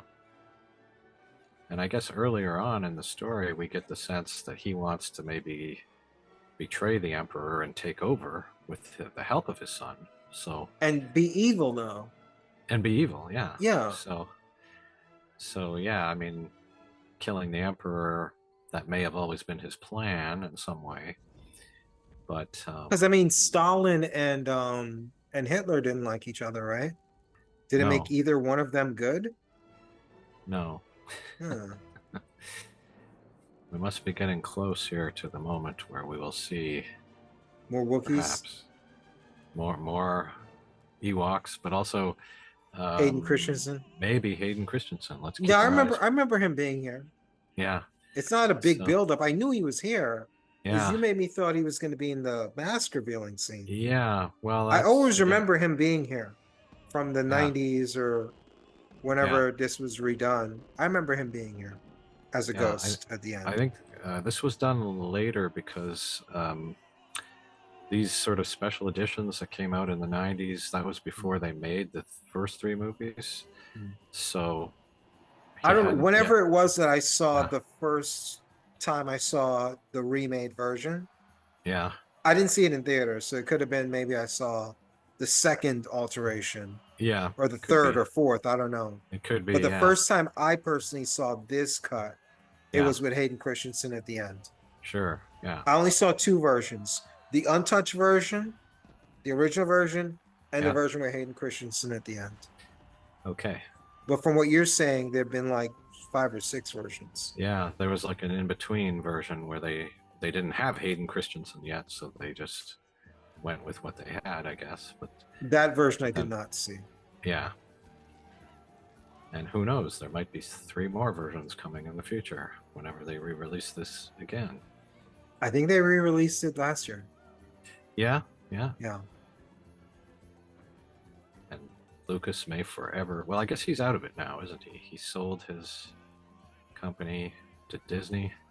Like $1 So billion or something. yeah, so I guess he may not do this anymore. It would be up to Disney if they want to change things. Yeah. Which they may, the way people keep making decisions like, oh, this scene is a little bit offensive now. Let's change it. Let's get rid of it. I mean, if you want to take out offensive scenes, there's a lot of movies you can't re-release. Oh, yeah. I mean, Animal House, Revenge of the Nerds, those are Yeah. movies that will never get re-releases. Yeah. True enough. Yeah. Uh-oh. Is this it? Are we about to get it? And there he is. So that's You not were what building up for that scene for so Yeah, long. yeah. Why did you build up for this scene for so long? And see, they split it in two as well. It was originally all one, but Mm. but you know what's stupid about this is that A Obi-Wan lot. Kenobi is old as a ghost, as he was when he died. Hayden Hey, Christensen, Christensen is, yeah, he looks young, not like the old guy that we just saw with the die. helmet. Yeah. So why does he get to look young now as the ghost? That doesn't even make sense, does it? Makes no sense. No. That's why there's going to be a new version where Ian McGregor is going to be Obi-Wan and the Ghost next time. Oh, yeah. Yeah, you could be onto something there. Or they should release a master version where you can pick which ghost you want to see at the end. Yeah, that's a good idea. Yeah. Which version of the Remember, ghost do you I want? think it was the early 90s where they had those when DVDs were kind of like novel Yeah, and they had choose your own ending yeah, where like you could pick based on the chapter you picked, you choose the yeah, decision the character made. yeah, It's like yeah, pick this chapter and the character does this, or pick the other chapter and the character does that. yeah, They'll come up with a Star Wars version of that. I don't know how they're yeah, going to do it with streaming though. It's kind of difficult. yeah, yeah. Yeah, Well, kind of I difficult. had. They could do it like Spider-Man, Enter the Spider-Verse, Oh where yeah, in yeah. different theaters there were different versions Okay, of Enter the yeah, Spider-Verse. okay, yeah, Yeah. So in this theater, it's Hayden Christensen and and Ian McGregor. yeah, And in this one, it's they just mix it up, yeah. Exactly. Yeah. I of course had the books, the Choose Your Own Adventure books, when I was a kid, where you would turn to different pages depending on what you wanted the characters to do. Uh, but yeah, I've been reading in recent years that they're now talking about books and I imagine movies where they sense what you like as you're reading it. Oh So these are shit, I like forgot to hit record. these are ebooks. Are you serious? No, I'm not serious. Imagine having to rewatch that again. Yeah. Oh Uh-oh. Um, man. but no, they're now talking about books that will sense what you enjoy and they'll change the story based on what you're enjoying, People which still read books. which I find insane. Yeah, people do read books. Yeah. But I mean, it's the same with the It'll movie. Like, sense what you enjoy and will change the story. yeah, yeah. Which I mean, I think it's completely It has nuts. to be an AI But book then, right? It can't be like a. something like that. Yeah, Hmm. yeah. And so I guess it But what depends on would you how. do to alert the sensors? What are the sensors going by? Like what are you doing to trigger Yeah. the sensors? Well, I think it's like when you're on Facebook and you look at something, and then they kind of go, "Oh, he's looking at that. Let's give him more of that." You know. So So every book I read is going to be porn. maybe, yeah. So basically, if you're reading a paragraph and you stop and you're slowing down and you're kind of really savoring that paragraph, then they'll go, "Oh, he really likes this paragraph. Let's put some more in here that's like Uh, this." oh, I thought Which, you mean like when you're on Facebook and you click something. I thought you meant they're going to go by your web history. That's what I was just yeah, saying the porn thing. no, no, no. Well, I mean, you could be clicks, but it's also just what So you if look you at. slow down reading a Yeah, section, it's going to yeah, assume that you like that section. yeah. I think so. I But mean, what if this you is how slow down and be like, the fuck is this? exactly. Yeah, And it's you not. slowing down because you don't like it or it's It's confusing yeah. you. I know. You I oh, know. he likes it. He it's likes a it. Like, it's a stupid system, but I mean it happens on Facebook all the time where you're scrolling and you're scrolling and then you may stop for some reason and whatever it is in front of you at that point, it could be a picture of Mike Tyson, then they'll go, "Oh, he's looking at this picture of Mike Tyson. Let's put a lot more Mike Tyson in here." And so I then, always hate that. you know Like, I'll click yeah, on something yeah, out of curiosity, and yeah, then,